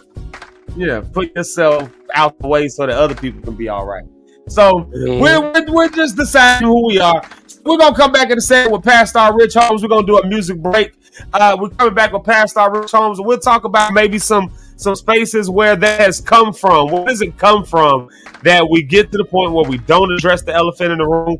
Or for some of us, maybe it's come from a place where the reason we do address the elephant in the room so quickly is, for some of us, maybe we don't address it because we're scared to rock the boat. But for some of us, maybe we do address it because we've had our boats rocked too many times and we ain't letting it happen. So now I got this wall up, and if you step to me, I'm letting sure you know what's up. Like, there might be a reason why we're Team Eric or Team Zeke. There might be a reason. We don't know the reason. Maybe it's just personality, but who knows? Yeah. Who knows? We'll unpack all of that when we get back in just a moment here. Let's take a real quick music break. But before we take that quick music break, while I'm headed with that real quick, out of everything that all the people said, it seems like it's a lot more. It seemed like there might be a lot more Team Eric's going on with us. Yeah, man. I learned that, especially with when I'm out with your boy. You know how he is. He's the king of direct. Yeah. Fred sit in that big chair and he sit back, and then he start talking. He doing this, and you get to this, and you start getting this. No holds barred, no filters. Man, he just say what he's thinking. He has packed me up a few times. I was sitting there, and I gotta say something back. So I was like, "No, what you go?" He's like, "Okay, what you say? This is what it is." Blah, blah, blah. So you got those people around you that are direct like that, Yeah. But yeah, there's more people. I think some people start off maybe Team Zeke, but I think some people just get to a point where they're fed up. That's when they switch to another team. I think some people switched when I'm fed up. Okay, that's it. I can't deal with it no more. Compared to some people, I just naturally like that. Yeah, so exactly. That's what it is. Yeah, I'm for everybody. Yeah, let's take this quick music break. We're coming right back with Pastor Rich Holmes, and we diving right on in, y'all. Thank y'all for dumping in. Y'all keep on letting us know. Let us know what's your theories. If you haven't already done so, let us know the theories. What is your theory? Like, maybe you started off like I said. I started off more like Team Eric, and I ended up being Team Zeke. Maybe you started off more like Team Zeke and ended up being like Team Eric. Maybe you've been consistent the whole way through. What has been the reason for that for you? I'm wondering if y'all got any suggestions and ideas as to why that's the case, or if you've ever even thought about it. We'll try to unhash that and unpack that a little bit today. For right now, we just gonna make it to tomorrow. I love this song. Sometimes I feel suicidal, but I know I don't wanna die, it's just another trial. So I'm hanging on life by the grab bars, hoping the next time, far from the triggers that set me off. Every other night, piling up the bottles, or I'm trying to make a pipe burn away the sorrow. I even hit the psilocybin, dog, I've been fighting for tomorrow. Gotta make it to tomorrow. I gotta make it to tomorrow.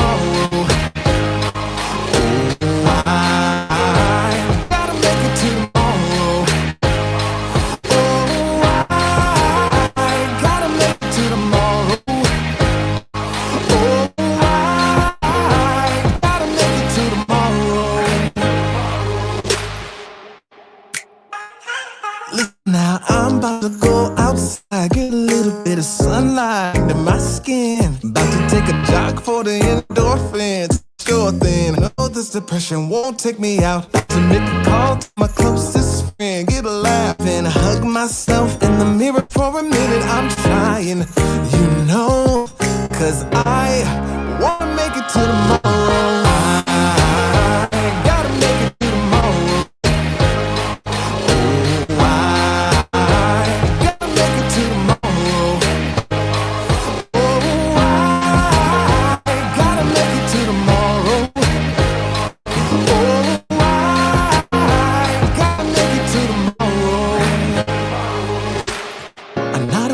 To say I'm not okay, I'm not ashamed at all. 'Cause one thing about me, yeah, I'm overcome it. I'm not afraid to say I'm not okay, I've been here before.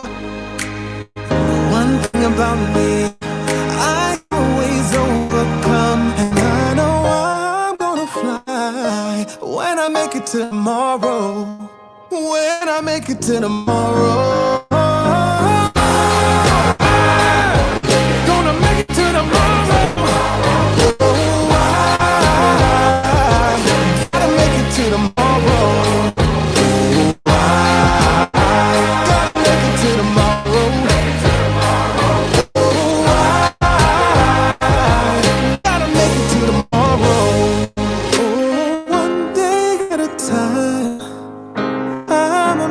To tomorrow.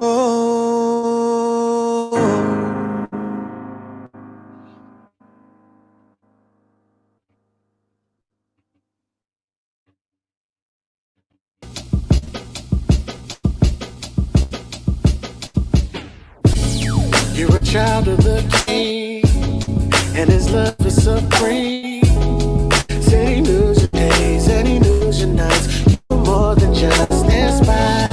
It cannot be described how you feeling with pride when you choose to walk in His side and under His care you want to reside. I know.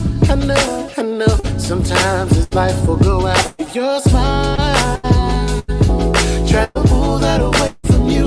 Oh, but don't allow the pressure to make you forget who you are. Beloved, be encouraged. Beloved, we got a promise from heaven, so we're alright, we're okay, we're alright, we're okay. There is nothing that can keep us from the life that we have in Jesus. So we're alright, we're okay, we're alright, we'll be okay. Be encouraged. Standing on your promises, you hadn't felt me yet. You're not a man that you should lie, so I never pray. I'm so encouraged, you gave me courage, you comfort me. With the still small voice, you said you never leave. From that moment on, I knew everything was okay. 'Cause you conquered everything, even death in the grave. Now who am I that you should love me and have in my praise? When it comes to your ways, Lord, I'm so amazed. You remain the same, yet daily you're brand new. When I think about it, nothing compares to you. Now gold, diamonds, and pearls, Lord, I adore you. The Prince of Peace, remove the thief from this temple. You're the Lord and King of Kings upon the throne. I give you glory and glory is God and God alone. Your love is unconditional. I gotta let the world know nothing can separate us, no matter where I go. Beloved, we got a promise from heaven, so we're alright, we're okay, we're alright, we're okay. There is nothing that can keep us from the life that we have in Jesus. So we're alright, we're okay, we're alright, we'll be okay. Be encouraged, beloved, we got a promise from heaven, so we're alright, we're okay, we're alright, we're okay. There is nothing that can keep us from the life that we have in Jesus. So we're alright, we're okay, we're alright, we'll be okay. There are times when I forget this and I give in to pressure and I make mistakes. Tell me, what should I do? Sometimes it's relapse. If you relapse, gotta retrack. If you retrack, it'll lead back to the king that'll bring peace back. Put your peace back, you can think right. When you think right, you can see light. With the right sight, when your life's tight, your Christ walk will be alright. Alright. Be encouraged, beloved. We got a promise from heaven, so we're alright. We're okay. We're alright. We're okay. There is nothing that from the life that we have in Jesus. So we're alright. We're okay. We're alright. We'll be okay. Be encouraged, beloved. We got a promise from heaven, so I'm alright. We're okay. We're alright. We're okay. And there is nothing that can keep us from the life that we have in Jesus. So we're alright. We're okay. We're alright. We'll be okay. Be encouraged, beloved. We got a promise from heaven, so we're alright. We're okay. We're alright. That can keep me from there is nothing that can keep us from the life that we have in Jesus. So we're alright. We're okay. We're alright. We'll be okay. Be encouraged. We said, oh yes, we will.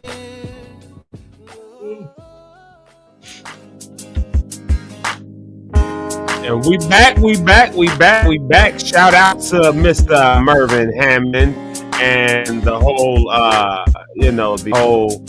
the whole scene that he's got going on out there. I think Mervin's in Rockford, isn't it? Broken Vessel Music. I want to say they're in Rockford area. Are they? Kansas. Mervin's in Kansas? Where'd I get Rockford from? Maybe that's where I met him. Yeah, I met him. I didn't know he came all the way from Kansas. Holy smokes. All right. Well, my Lord. Okay. Well, in that case, I guess I won't see him when I come to Rockford. There you go. Shout out to that. St. Charles, Missouri. Look at that. My goodness. I just straight. Oh, so that's St. Charles. That's St. Louis, ain't it? It's right close to it. Yeah, it's a suburb of St. Louis. In fact, if I'm not mistaken, I think that's where I was going to move, with St. Charles. I mean, St. Louis. I said Kansas. My bad. St. Louis. He has a show coming up in Kansas. My fault. Got you. Oh, look at that. Shout out. He came right in on time commenting, too, when I played this song. He came right in on time. Oh, Eric, you ain't even on the screen. It's just me up here. I thought you was on the screen. I'm like, the whole time it's just me. Look at that. All right, y'all. Let's do something real quick. Let's bring to the stage the one and only, the bishop in the Lord's church. You know him, you love him, and we praise God for him. TDJ. We got somebody better than TD Jakes. We got somebody who deserves a praise song to come on. I was born by the blood of Jesus Christ. Eric, why you always leaving us to play this song? Why you always leaving?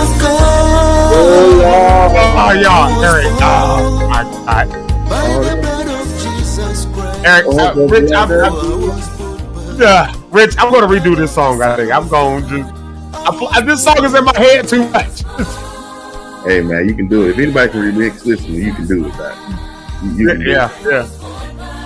I don't even know how to remix it. I might just cut their vocals out, use their track, and then just sing on top of it.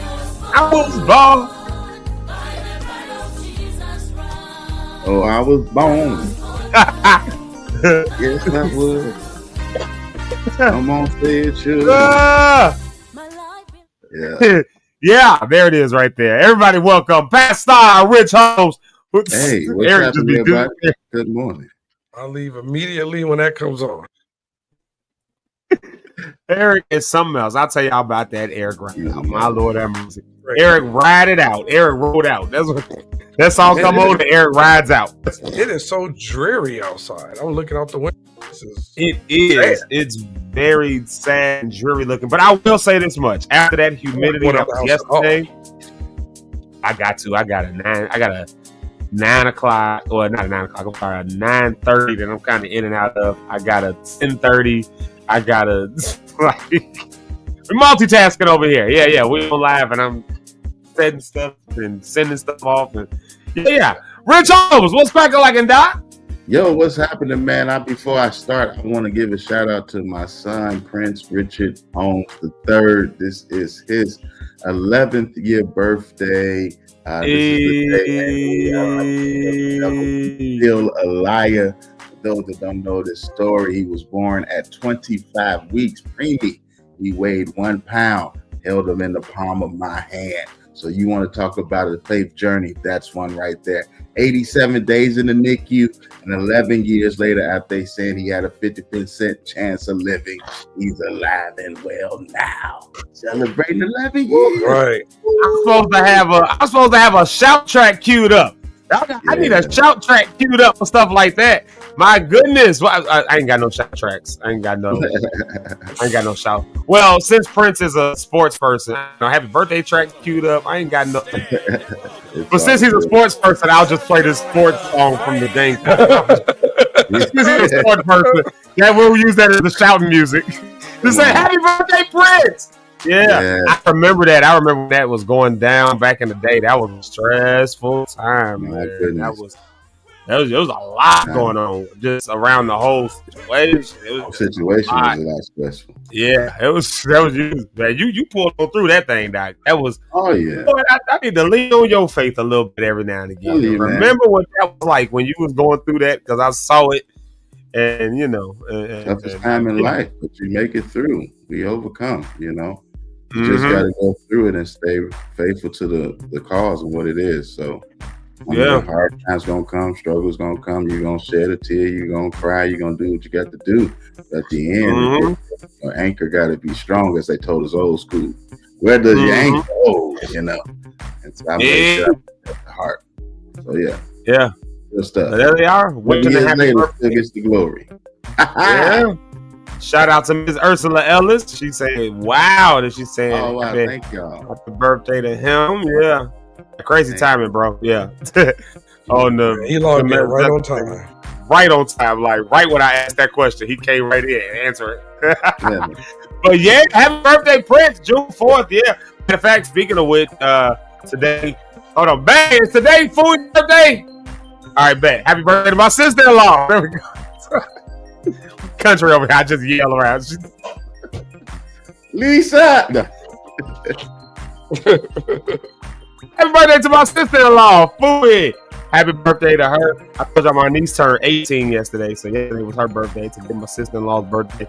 And then I saw something, Doc, and I didn't get a chance to upload it. I've been ripping and running. I was going to put it on the screen. Maybe I should wait before I do it, but I believe congratulations are in order for you as well. In your paper, I saw your wife post there. You got your papers, some certifications or something.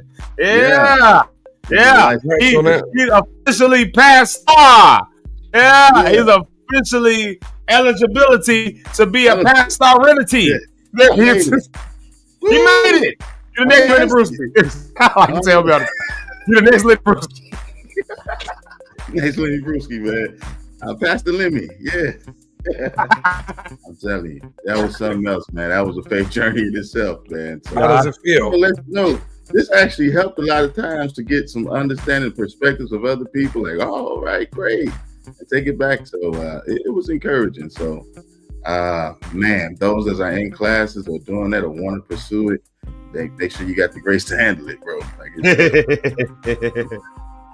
yeah. Well, congratulations to you. Sorry, I'm all in my phone. Congratulations to you on that, because that's a big deal. That ain't no small task. That ain't no light thing. That ain't no, There was a lot that happened on Sunday, and I'm gonna get back to. I know we got to get going, but Sunday I got my minister license. We celebrated.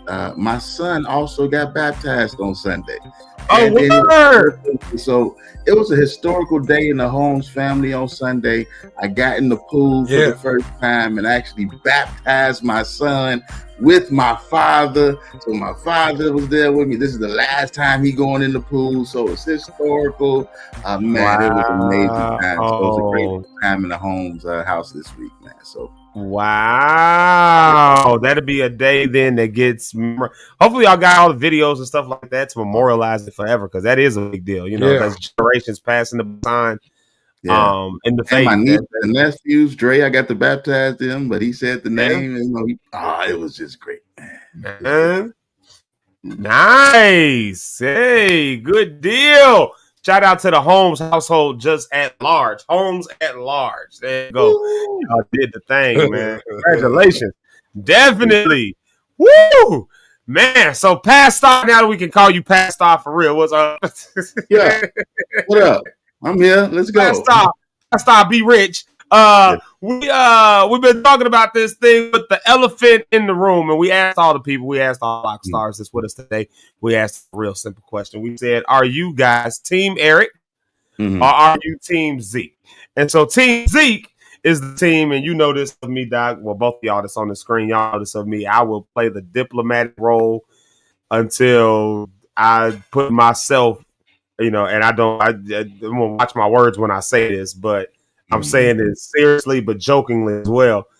I'll play the diplomatic role until I put myself into an early grave. That makes sense. Like to the effect that I've almost been down that road, like trying to play diplomat, trying to make everybody else is good, trying to make sure everybody else has space. And what ends up happening, you don't address certain things, you don't bring certain things up, you let things fester, you try to take on too much pressure on your own. Excuse me, I try to do all these kinds of things. That's what I end up doing. And I had to resurvey that and say, wait a minute, where did that come from? Why do I do that? Especially when it puts me almost in an early grave. Like, how's everybody else walking around smiling and happy and scot-free after they done dumped everything on me? And then or they're skirting around things that they just leave there and it doesn't get addressed. And I just allow for that. Where did that come from? Versus Team Eric, which is, hey, what's that elephant doing over there? Like, no filter, no worried about Who's that guy right there? Who's that? No. Me, I see that guy over there and I'm going, hey, why is that elephant in the room? That's what I want to know. And I'm asking around, why? I may even go to the elephant, start talking to the elephant. Now, why are you in the room? But I'm going to do everything in a way that makes sense. So I don't want nobody. Well, Eric just going to stand up and say, why is the elephant here? Like shoot, get out of here. What's the elephant doing here? Get that elephant out of here. Like this, So I'm much more of the pullback. Think about it. Eric's much more of the dive in and just go boost to the ground right away. And I said, my estimation is that you fall somewhere right in the middle of that. In the sense that you will address things. So you'll always address the elephant in the room, even if it's an ask question or something like that.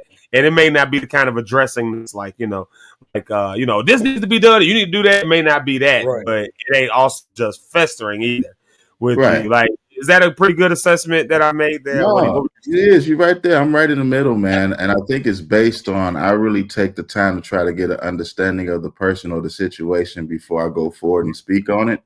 And based on the relationship, I'm more like Zeke or I'm more like Eric, because some people are better receivers of being direct versus others are better receivers of, like, they came up with the idea themselves and they come. And so I try to help them. I don't know if a pause moment is in there, but I try to help them to reach that moment of understanding. Like, okay, that makes sense. Let me do it this way. Or, okay, that makes sense. Let me try, but it's never in an intent. I'm always in a point of trying to get understanding. I'm not caring whether you're right or wrong. Is let me get an understanding of why you're doing this, or why you think this way, or why you're moving this way. And if after that understanding I get, if I can apply some things that I can share, I'll go ahead and share it, whether that's direct, like, if you thinking that way, this is what's going to happen then, or if you thinking this way, you may want to look out for these type of things. I can see this going that way, but yeah, it's like that. No, yeah, I feel and that's funny, Zeke, because we both know somebody like what he just said. I'm laughing because it's funny. A bunch of people that way, yeah. Yeah, it's so many people that stuff. Which again, that's why I say it's like really not I don't think there's a right or a wrong way really to approach it, And look, Brony Cat is saying happy birthday to your son as well. I'm gonna throw that in there. But like that was a pastor move. Right, Rich. I didn't mean. Oh, my bad. Okay, thank you. No, ain't nothing wrong with it. That's the pastor. That's the pastor. They do this too. They always do that. Oh, well, thank you, Brony Cat. That's another one. You got all pastor moves, Rich. You just go and embrace it. Whatever Man. you do now is a pastor move. Whatever you do at this point is a pastor move. Like, it is literally you did like this. Move. That's pastor right. move. It's a pastor move right there. Look, wait, pastor move. See, if he take a picture like this, you know it's for sure. Right. That's the picture they're gonna put on the thing when it's time for you to preach it. Yeah, that's for flyers. Coming this week, Wedding Revival. But yeah, we were saying I don't think it's necessarily right or wrong which way is plausible, but I think what should I say, not plausible? Well, yeah, plausible. Like which way is plausible? I don't think it's necessarily right or wrong, but what I do think becomes wrong is when elephants are in the room. Yeah. Like when there's elephants that are in the room and they don't get addressed. Yeah, you know what I'm saying? Yeah, I'm that guy. If there's an elephant there that is not getting addressed, now I'm not the first person to want to address the elephant, but I feel like we about to leave and there's about to be an exit. We about to get on out of here. I'm gonna say something now because nobody else said it. So I may not be the first person to say it, but I will be someone that at least addresses. Hey, let me just talk to you for a minute. You know? Yeah, and that's like I said, that's necessary, especially if you got people. Like if you're part of a team, for instance, right? Like I think a team needs people who kind of are on all these different spectrums because sometimes, the jumping right to it can be a detrimental move. Like sometimes just jumping right in. Sometimes approaching the elephant in the room ain't the move to make. You don't know nothing about that elephant. That elephant might be a wild elephant with a temper problem. And you address that elephant, and that trunk about to get to swinging. Hooves about to get to stumping. Noise gonna start, all that, and you get knocked out by the elephant because you approach the elephant in the room without studying it. So sometimes you need somebody in the room that's like, wait a minute, this is weird that there's an elephant in here. Either somebody bought this elephant, or this elephant is here on purpose. Or it really ain't supposed to be here. But before we go over there and do something with the elephant, we need to think about it. Sometimes you need the energy. But then, there's people like me, like I said earlier, in a vulnerable moment, I said, I will think and think and think and think, and then the opportunity passes you by. So you need somebody who will eventually get up and be like, all right, it's time to go deal with that elephant. Come what may, come what it is. You done figured as much as you can. Now let's approach it. Let's address it. Let me ask you this. I was watching Charleston, I think it's White. He's and people over there. On social media. And it kind of talks about the elephant room a little bit. He gave a scenario like where, back in the day, if a man and a woman, they're a couple, and they had an issue, maybe domestic violence or something like that, and people know about it, right? And then they even see it's going on in real time. Do you address it as a man, say as you, and you see the couple as a man, do you step in to try to stop that or do something with that? His point was from the beginning, back when he grew up, you always was a woman, you helped him out, you did whatever you need to do. Now society in 2025, he said, ain't no way in the world I'd do that. So I'm curious to see, like, what's you guys approach? Like, how would you even attempt to approach that, or even lock stars, just anybody? And again, this is random. Cool. I just saw it like last night. No, that's good because that's an elephant. That's a real life scenario situation of an elephant in the room. How do you address that elephant that's in the room? Like we all see you yelling at this woman. Like this is the example of Michael Jackson with Tupac. Tupac was yelling at Quincy Jones' daughter, calling her B, getting the car, this, that. And it's all rumor speculation, but this rumor has come out a number of times from people who was like, no, we was there. We saw this happen. But Tupac was yelling and fussing, and Mike was like, hold on, you don't talk to her like that. No, you don't talk to her like that. And, of course, Tupac, jumped up. That elephant in the room came back to bite Mike, apparently. According to the rumors, it's all allegedly, and neither one of them are alive to tell us if it's true or not. So we don't go off the rumor and use it as an example. But Tupac, of course, now wants to fight, and then Mike beat his tail, apparently. But, but he approached it. He addressed it. When you have mentioned, like, you may not know this elephant. And that's what Charles, you may not know this dude. You don't know what is going on in his mind. You don't know this woman either, So, do you kind of keep silent, just walk past? And, ABC used to do those things like, what would you do? And they set up all these scenarios where people, and it's interesting to see what people would do. So I'm just 2025. I know me back in the day, I would have jumped in. Now I'm more or less like, I don't know. Let me see what's going on. I'm the exact same way. I've jumped in a couple times. I remember one time. What's that? It's on Michigan Avenue, just north of Roosevelt. It's like an apartment that's there, like a white apartment, like right downtown. You know where I'm talking about, right on Roosevelt. But there's like a brunch restaurant that's there, like eggs and yolk or something like that. You're talking about or yolk. I think it's just called Yolk. The restaurant Yolk. So I remember like pulling up there. I was Lyft driving at the time, and I was dropping somebody off who lived in those apartments right there, where Yolk is, where the restaurant is. And as we're getting out the car, I'm not getting out the car. The person is getting out the car. Like, it's getting out, and it's two people that's like walking past, and they like yelling at each other. They going at it, and dude like hauls off, grabs her, and it goes. So now me and the guy that's getting out the car, we like, yo, bro, no, you can't. You like, shut the, I'm gonna kill this bitch. Like all this stuff, and it's like, what do you do in this moment? Now, fortunately, I was safe. They ended up going their separate ways. Like, he just walked off. He just let her go, walked off, screaming and yelling, man. And she left standing there crying, man. Because he was a coward. He walked away because y'all pulled up. Because I would have rammed him with the car. I don't like that. I don't like bullies. And I have jumped into stuff like that. But I will say this much. I remember one time when I was younger, though, at Navy Pier. We was at Navy Pier, and my cousin Suge. I randomly thought about this about couple months ago, but we was at Navy Pier for the 4th of July fireworks, like it was 3rd of July, and it was a whole group of us from our church, like youth, the kids and stuff. And so we was like walking off with a group of us and stuff like that, walking off. I'm the older one, so I'm, and one dude made a pass at one of the kids from the church, one of the girls. I'm like, hey, bro, you don't talk to her like that. She's too young. Dude flashed a gun at me at Navy Pier. He pulled his thing up like that. And so while the other little boy's gonna get frog, I'm like, y'all ain't even worth it. Keep on moving. Just keep it moving. It's over. Just keep it moving. Like, so in this moment, while dude pulled the gun up, right? I'm talking about Navy Pier, 3rd of July. Y'all know what that looked like. You ever been to the fireworks show in Chicago? Yeah, it's crazy. It's not like it's 3 or 4 people there. I mean, it's 3 or 4 million people there, right? Like, 300,000 or 400,000 people on Navy Pier. Like, so for him to like flash that around everything that was going on, like to pull it up and actually show it. And this before it was concealed carry in Illinois. Like, for that to happen. Now I got all the youth with me, all these youth that's with me. He done made this pass. I addressed it right then and there. That's what got flashed at me. Now I got to protect all of them. Hey, y'all, keep it moving. Just keep it moving. Just keep it going. It ain't even worth it. Like, and then there's pushback sometimes. That's different. That's a different situation because you got kids with you. Yeah, so you gotta true. Look out for your house.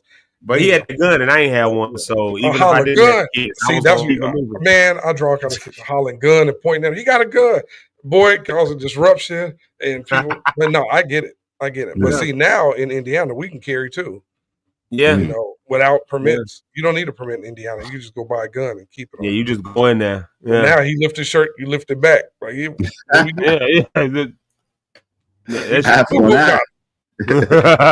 People shooting nowadays. Yeah. Yeah, that's true. People can and will spin stories to make you a villain, get you in trouble. Do you call the police? It's a tough call. Situation. Said just pray and keep it moving. Yeah. I tried that one time, and once the girl went back to the guy, I was like, all right, I'm done. And that was the end. Yeah. Some cases you can help. I just can't watch a guy punch a lady. I can't do it. Man, I seen it. Like, whoa, all right, let's talk, let's chat. You need to get out. Left, later, back with him. All right, bro. Enjoy life. At that point, hey, go ahead and go play Mike Tyson Punch Out at home. At that point, what can you do? And now I did see something like that. Zeke mentioned it in Chicago. We was actually off Roosevelt Street. I remember we were on our church was going somewhere. And it's not funny. I'm just making it before somebody think I'm being funny. But at the time I was a kid, I did laugh. And this guy was chasing this girl, I'll never forget. She had a good lead on him. And dude picked up a rock and flung that rock and popped her dead in the back of the head and knocked her down. And if I don't remember, my mother was on the bus. I don't remember if the bus stopped and some of the dudes got out, because some of them that were at the church were police officers. So I don't know if they got out or I don't remember if we kept going. But I don't like bullies. Yeah. I've never liked a bully, especially a man that hits on a lady. Yeah. For me, you weak. You hit children, you hit women. You're soft. You sassy. So Let me every read one of you guys that are watching that like to hit women, you're all sassy. let me give you another perspective also, just to hear what you thought. So the guy, he said something very, very resonating. He said some men don't know how to express anger. They don't express their emotions. They don't express love. And some men, in their expressing of love, comes out with anger, comes out in violence. So, and where did that come from? It could have come from their childhood or what they saw. So I get that. I get that. So to the women, because before I'd be like, well, why these women staying with them? This don't make no sense, right? And then after speaking to some, it's like, well, you hear some of the men, but this is how they express love. Now, of course, to me, I'm like, whoa, what do we do? I'm not a licensed therapist. I don't know how to kind of go in this vein. So I'm looking for just people's perspective in that. What are we saying to a couple like that? What are things are we saying? Because this man says, I love this woman with everything I got to the point I'm so violent, I don't want her to leave me. So I saw love from my parents as being violent. I saw love yelling at a wife, yelling at my mom. I saw love expressed this way.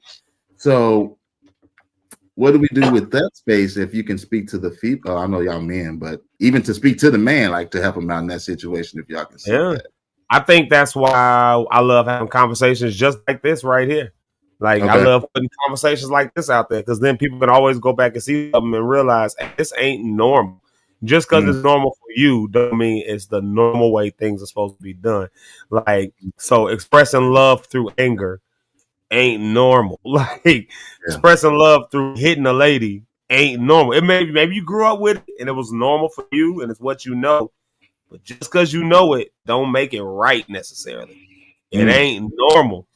Yeah. I think about the other side of that for that lady, or even for males, because this actually happens, to my understanding, a lot more with males. Males actually get hit a lot of times more than females do, because you know that a woman just hit you and all that. You know, they just you know, if you did the exact same thing in reverse, we got a problem on our hands, right? Like, but you know, so I won't make this about men or females. I'm saying like in general. This happens in heterosexual relationships. This happens in homosexual relationships. This happens in friendships. This happens. This is just a relational thing that says that when you don't understand, like you were saying, how to express emotion and stuff like that, you'll do some abnormal things. And if it's what you grew up with, you'll think that that's how the world is supposed to be. So now you walk around thinking everybody's soft because everybody ain't walking around ready to fight just because they said, you know, said one wrong thing to you. Well, man, I'm gonna put it. No, that's not normal, bro. Like you can manage that. Now, what's the work of the Holy Spirit for real? If you want to go churchy for a minute here, what's the work of the Holy Spirit? Is the work of the Holy Spirit getting up and speaking in tongues, or is the work of the Holy Spirit at this point showing up in fruit, such as things like self-control? I know how to now control my tongue.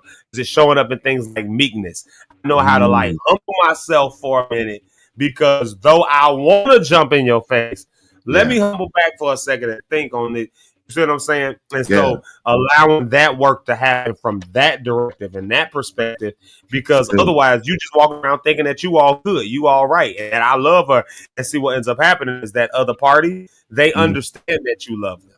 Everybody else don't understand it because they don't understand that love can be shown that way. But this person understands it. But the problem is, though their intention is to show love, the impact is you got to go to work with a black guy wearing sunglasses. The impact is that you coming in. I remember the dude that came in when I was in school at KCC, and he came in with, he was stabbed up and all kind of stuff.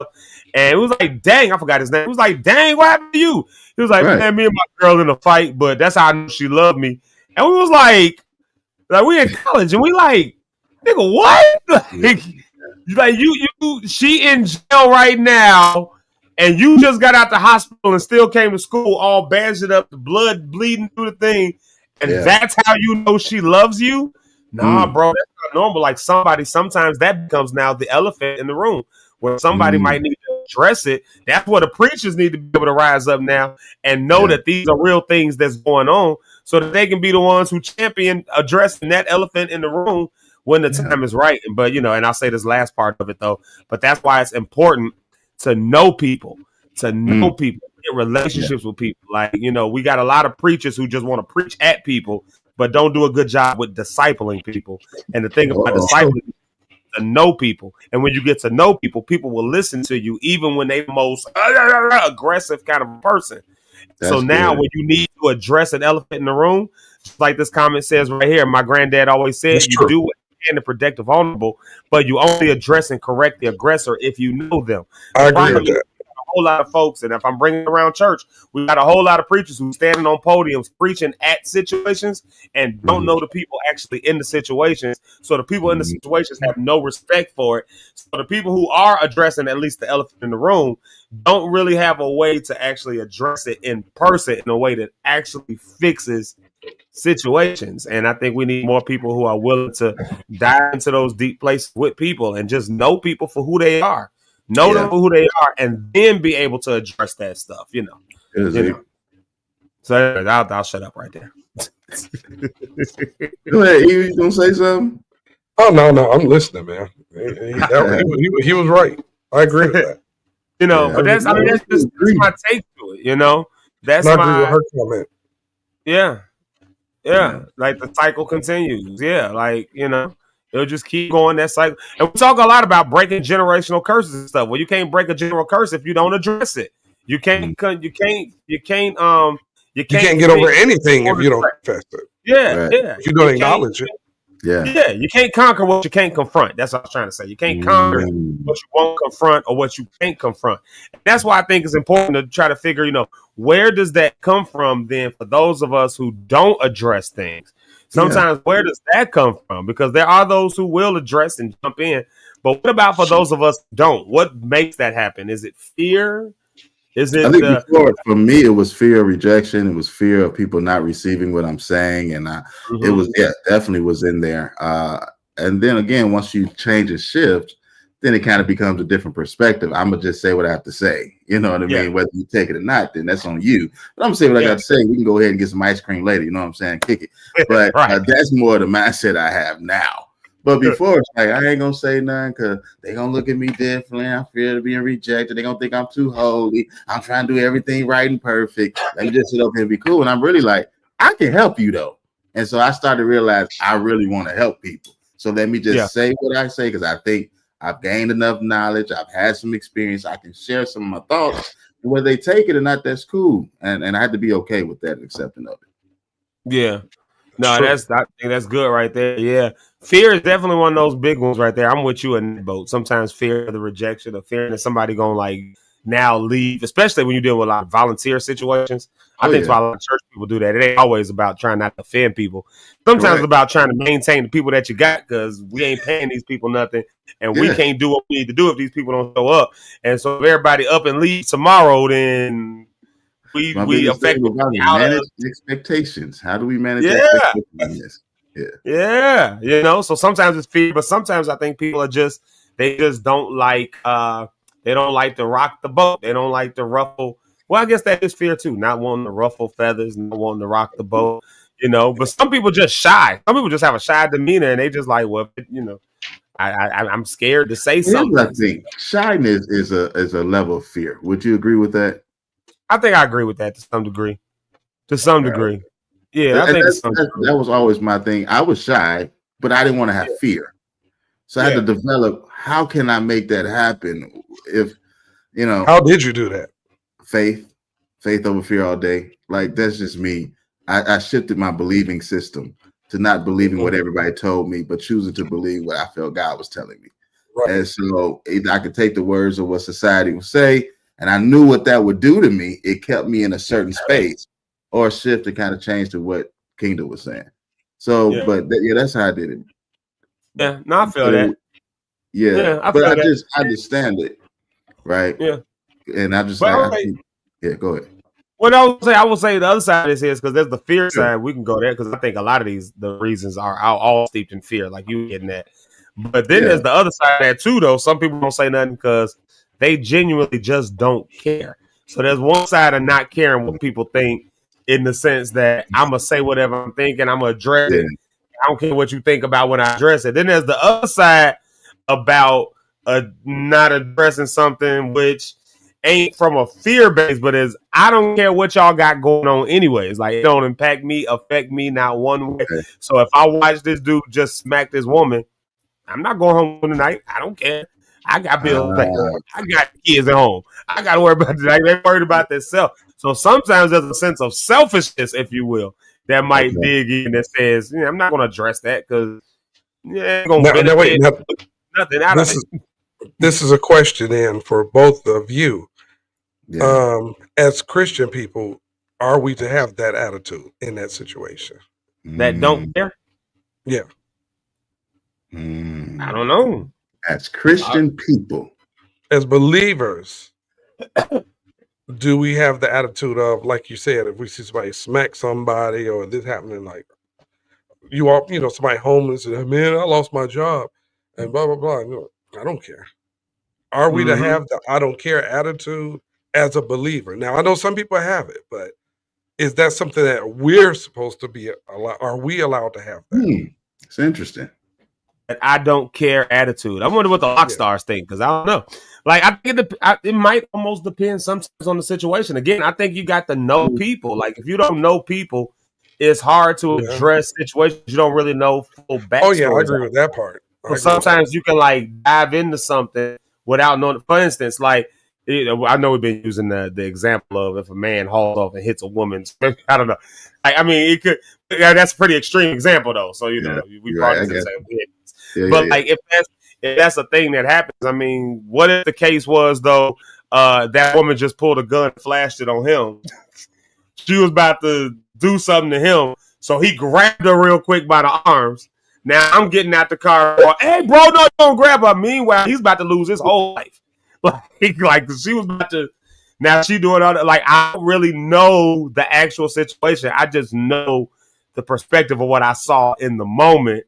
And from the perspective I have, he was about to beat her up. But I don't know. What if she was about to peel his muffin cap back blue? And he was like, I just can see some things. Sometimes my glasses just go fog. I can't see some stuff. You know what I mean? No, like so. I don't know the perspective of maybe I shouldn't care. I think sometimes it's not necessarily I don't know, man. I don't know. Because we govern, because Christian people, we govern our lives by one principle, one book, and one principle only. So how do we apply what the word says to? And I get that situation. I'm just saying in general, how you said some people don't care. Is that how? Yeah, just not caring in general. Yeah, just not caring in general about what's going on in the world. I think we should have a level of care. Yeah, I think overall we should have a level of care, humanity. Because you're right, some people don't. Yeah, you're right. Some people don't, and I would like to just challenge where they are in life. Why don't they care so much? What happens to actually get to the point to zero care? Like I said, my level of care has gone down, but I will care for people. I genuinely want people to succeed, be successful in whatever area they're in or they choose to be in. Right. Yeah. And so, that's what I can speak to. That I think we are to love everyone. Have a level. And I just think have a level of care. Yes. And the reason I thought about that when I was smiling, I was just laughing about my head. You probably remember this. We were talking about the Dave Chappelle episode when he was talking about how kids are rude and how Sesame Street taught kids how to be rude. And they see Oscar the Grouch, or you see a homeless person, you say, get out of here. Right. Get out of here, Grouch. Oh, Oscar. You mean? He was like, what you mean? I live in an effing trash can. And he said how, but kids see a homeless person step over, get a job, Grouch. It's like, but people do have that attitude. Some people do have that attitude. They do. Of lack of care. And I care about people. I'm just not concerned about certain aspects of people.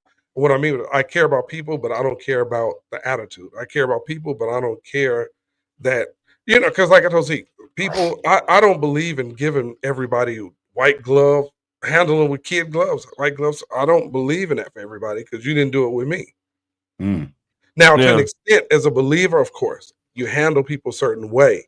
But like we said in church, Zeke felt some kind of way because, people, man, you don't hear, looking at him like, you don't hear that mic squeaking. I wasn't here for this tonight. Yeah. I wasn't here to do this. Or Sunday, when somebody had attitude, you do it, and then it caused him to snap off. And what I told him was, he felt like maybe I should go apologize, which I get it.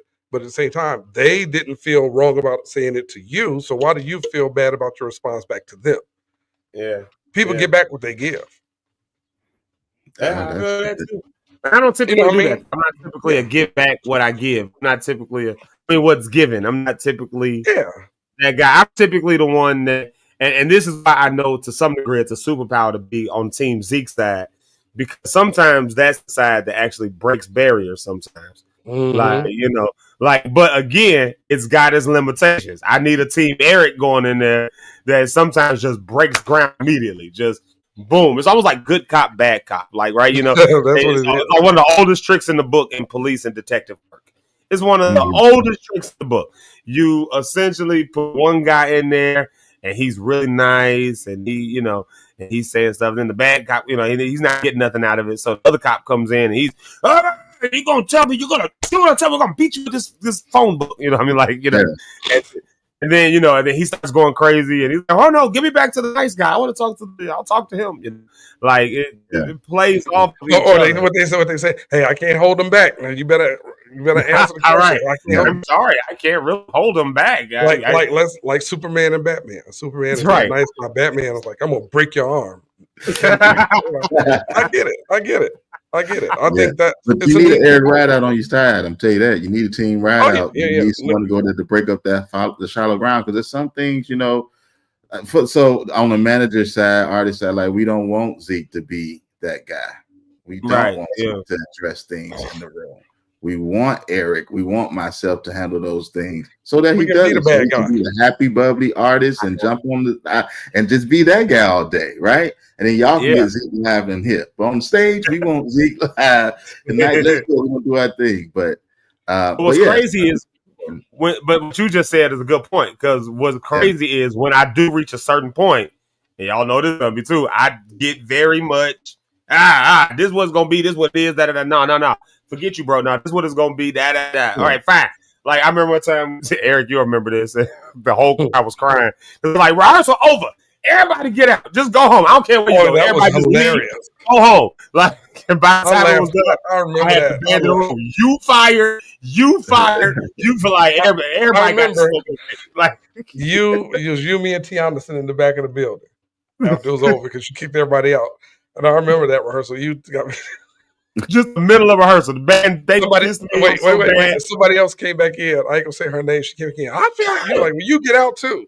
So like, you get out too. And she wrote a long letter. It was a whole bunch of explanation. Yeah, and I made people upset. Like, so I do reach a point. I don't want it to be like I'm a pushover. I do reach a point. It just, over the years, I've taken a long time to get to that point. But when I get to that point, it's like, then I start feeling bad about it. But like you were saying, Rich, as an artist, sometimes you have to be that guy, but you need somebody on your team who's not. I remember that one situation we had. I was ready to go backstage. It took my mama to tell me, let Rich and Eric handle this, Zeke. You need to let him handle it. So you Rich handled it right. Yeah, they back there having a screaming match. And I'm like, let me go back there. I'm going to tell them what I'm thinking, because I'm sick of this. I've been here for 3.5 hours. They done pushed me back in and did X, Y, Z, da. So I was in my let's address the elephant in the room stage. And by the time I get there, of course, all this stuff done fessed up. Now I'm ready to go off on everybody. Now I'm ready to go back there. And I don't care how many Grammys you got.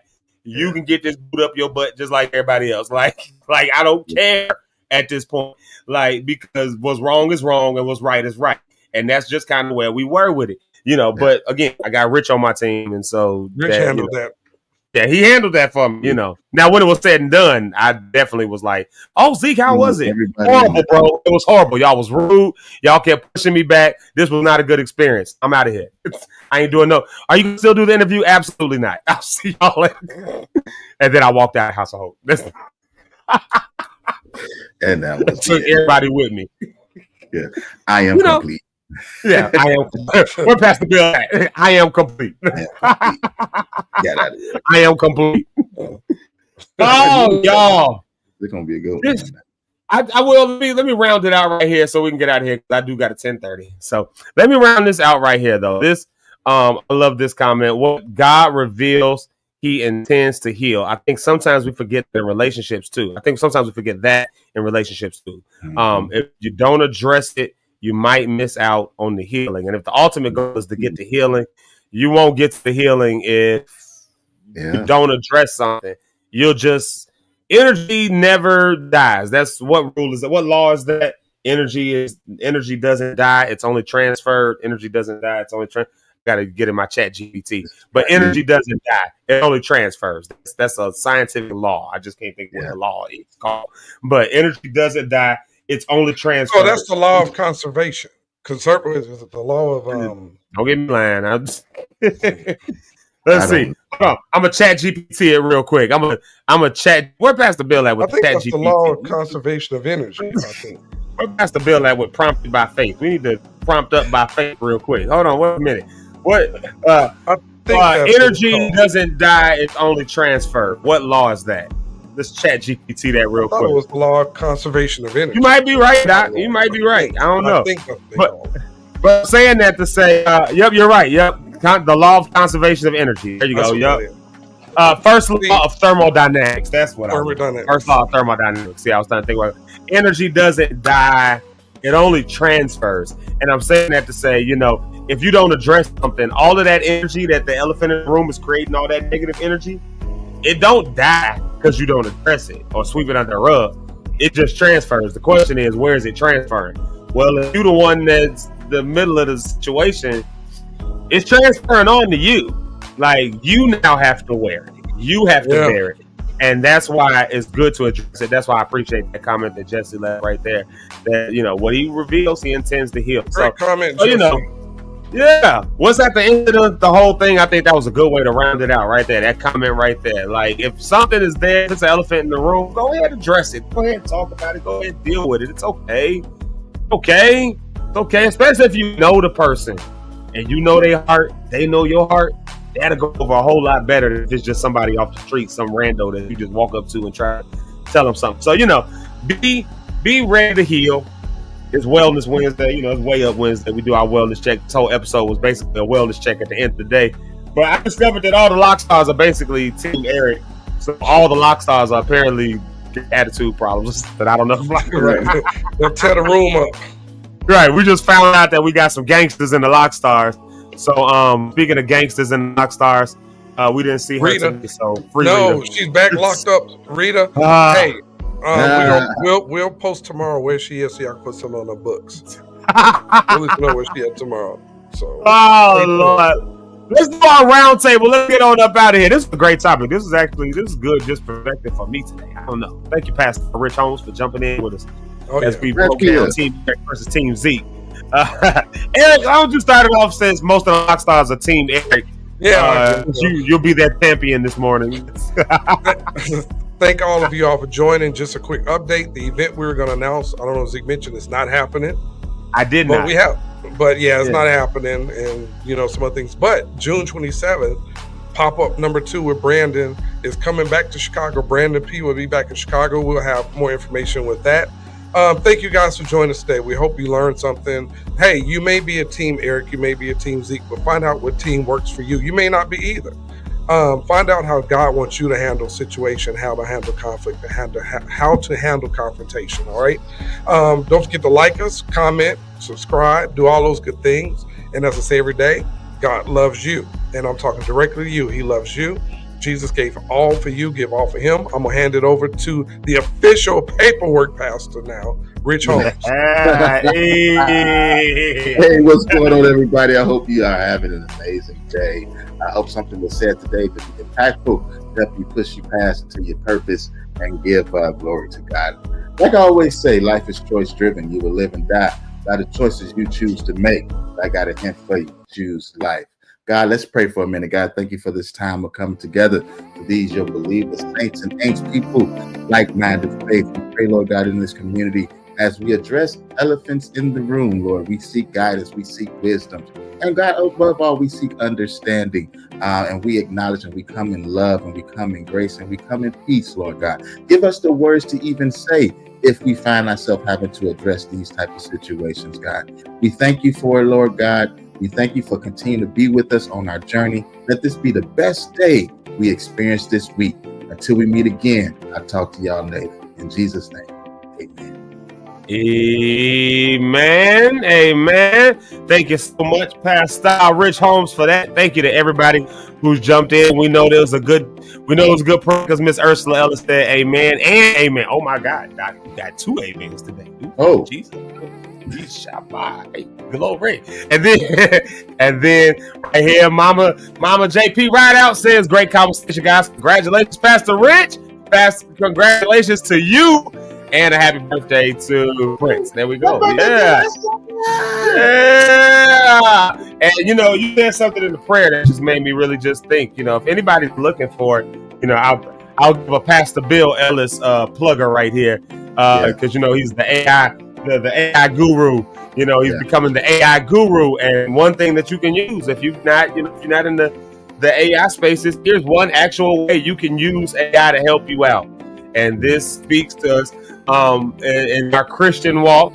If you need to have a difficult conversation or something like that, you can engage with your chat GPT or whatever and actually say, hey, you know what? I need to have a difficult conversation about XYZ, and it'll actually help you formulate what that conversation can look like. And then you can just, start to get it in your mind. Because if you're shy, if you're the kind of person like me, you probably going to play that conversation out in your head 12 times before you even think about picking up the phone to call somebody and addressing it. So engage with it in a way that's actually more than just you being stuck in your head. There's tools out there now that we can use, y'all. So that's my Pastor Bill was here, he would have said that. So I'm saying it for him. So there you have it. And I'll say this, I've used it myself in that very sense. Hey, I can go have a different conversation with this person about XYZ. Give me some suggestions. And then they fit some stuff in me. And I'm like, I would have never said that. That's good though. Thank you for that. So it's, use the tools that we have at our disposal because they are good tools. But whatever it is, healing can't happen until you address it. You can't conquer what you won't confront, and just have wisdom with it all. And I think that's the summation of it all. I love y'all. In the words of Pastor Bill, I am complete. I am. Oh, you gotta say I am complete. I'm Bill Ellis. I love everybody. Life is choice driven. You'll live and die by the choices you choose to make. Or remember, Jesus loves you. He gave us all for you. So I'm just stealing everybody's lines. I'm stealing everybody's lines. Yes, right. That's right, because I'm a certified yapper. All right, y'all. I'll see y'all later. Peace.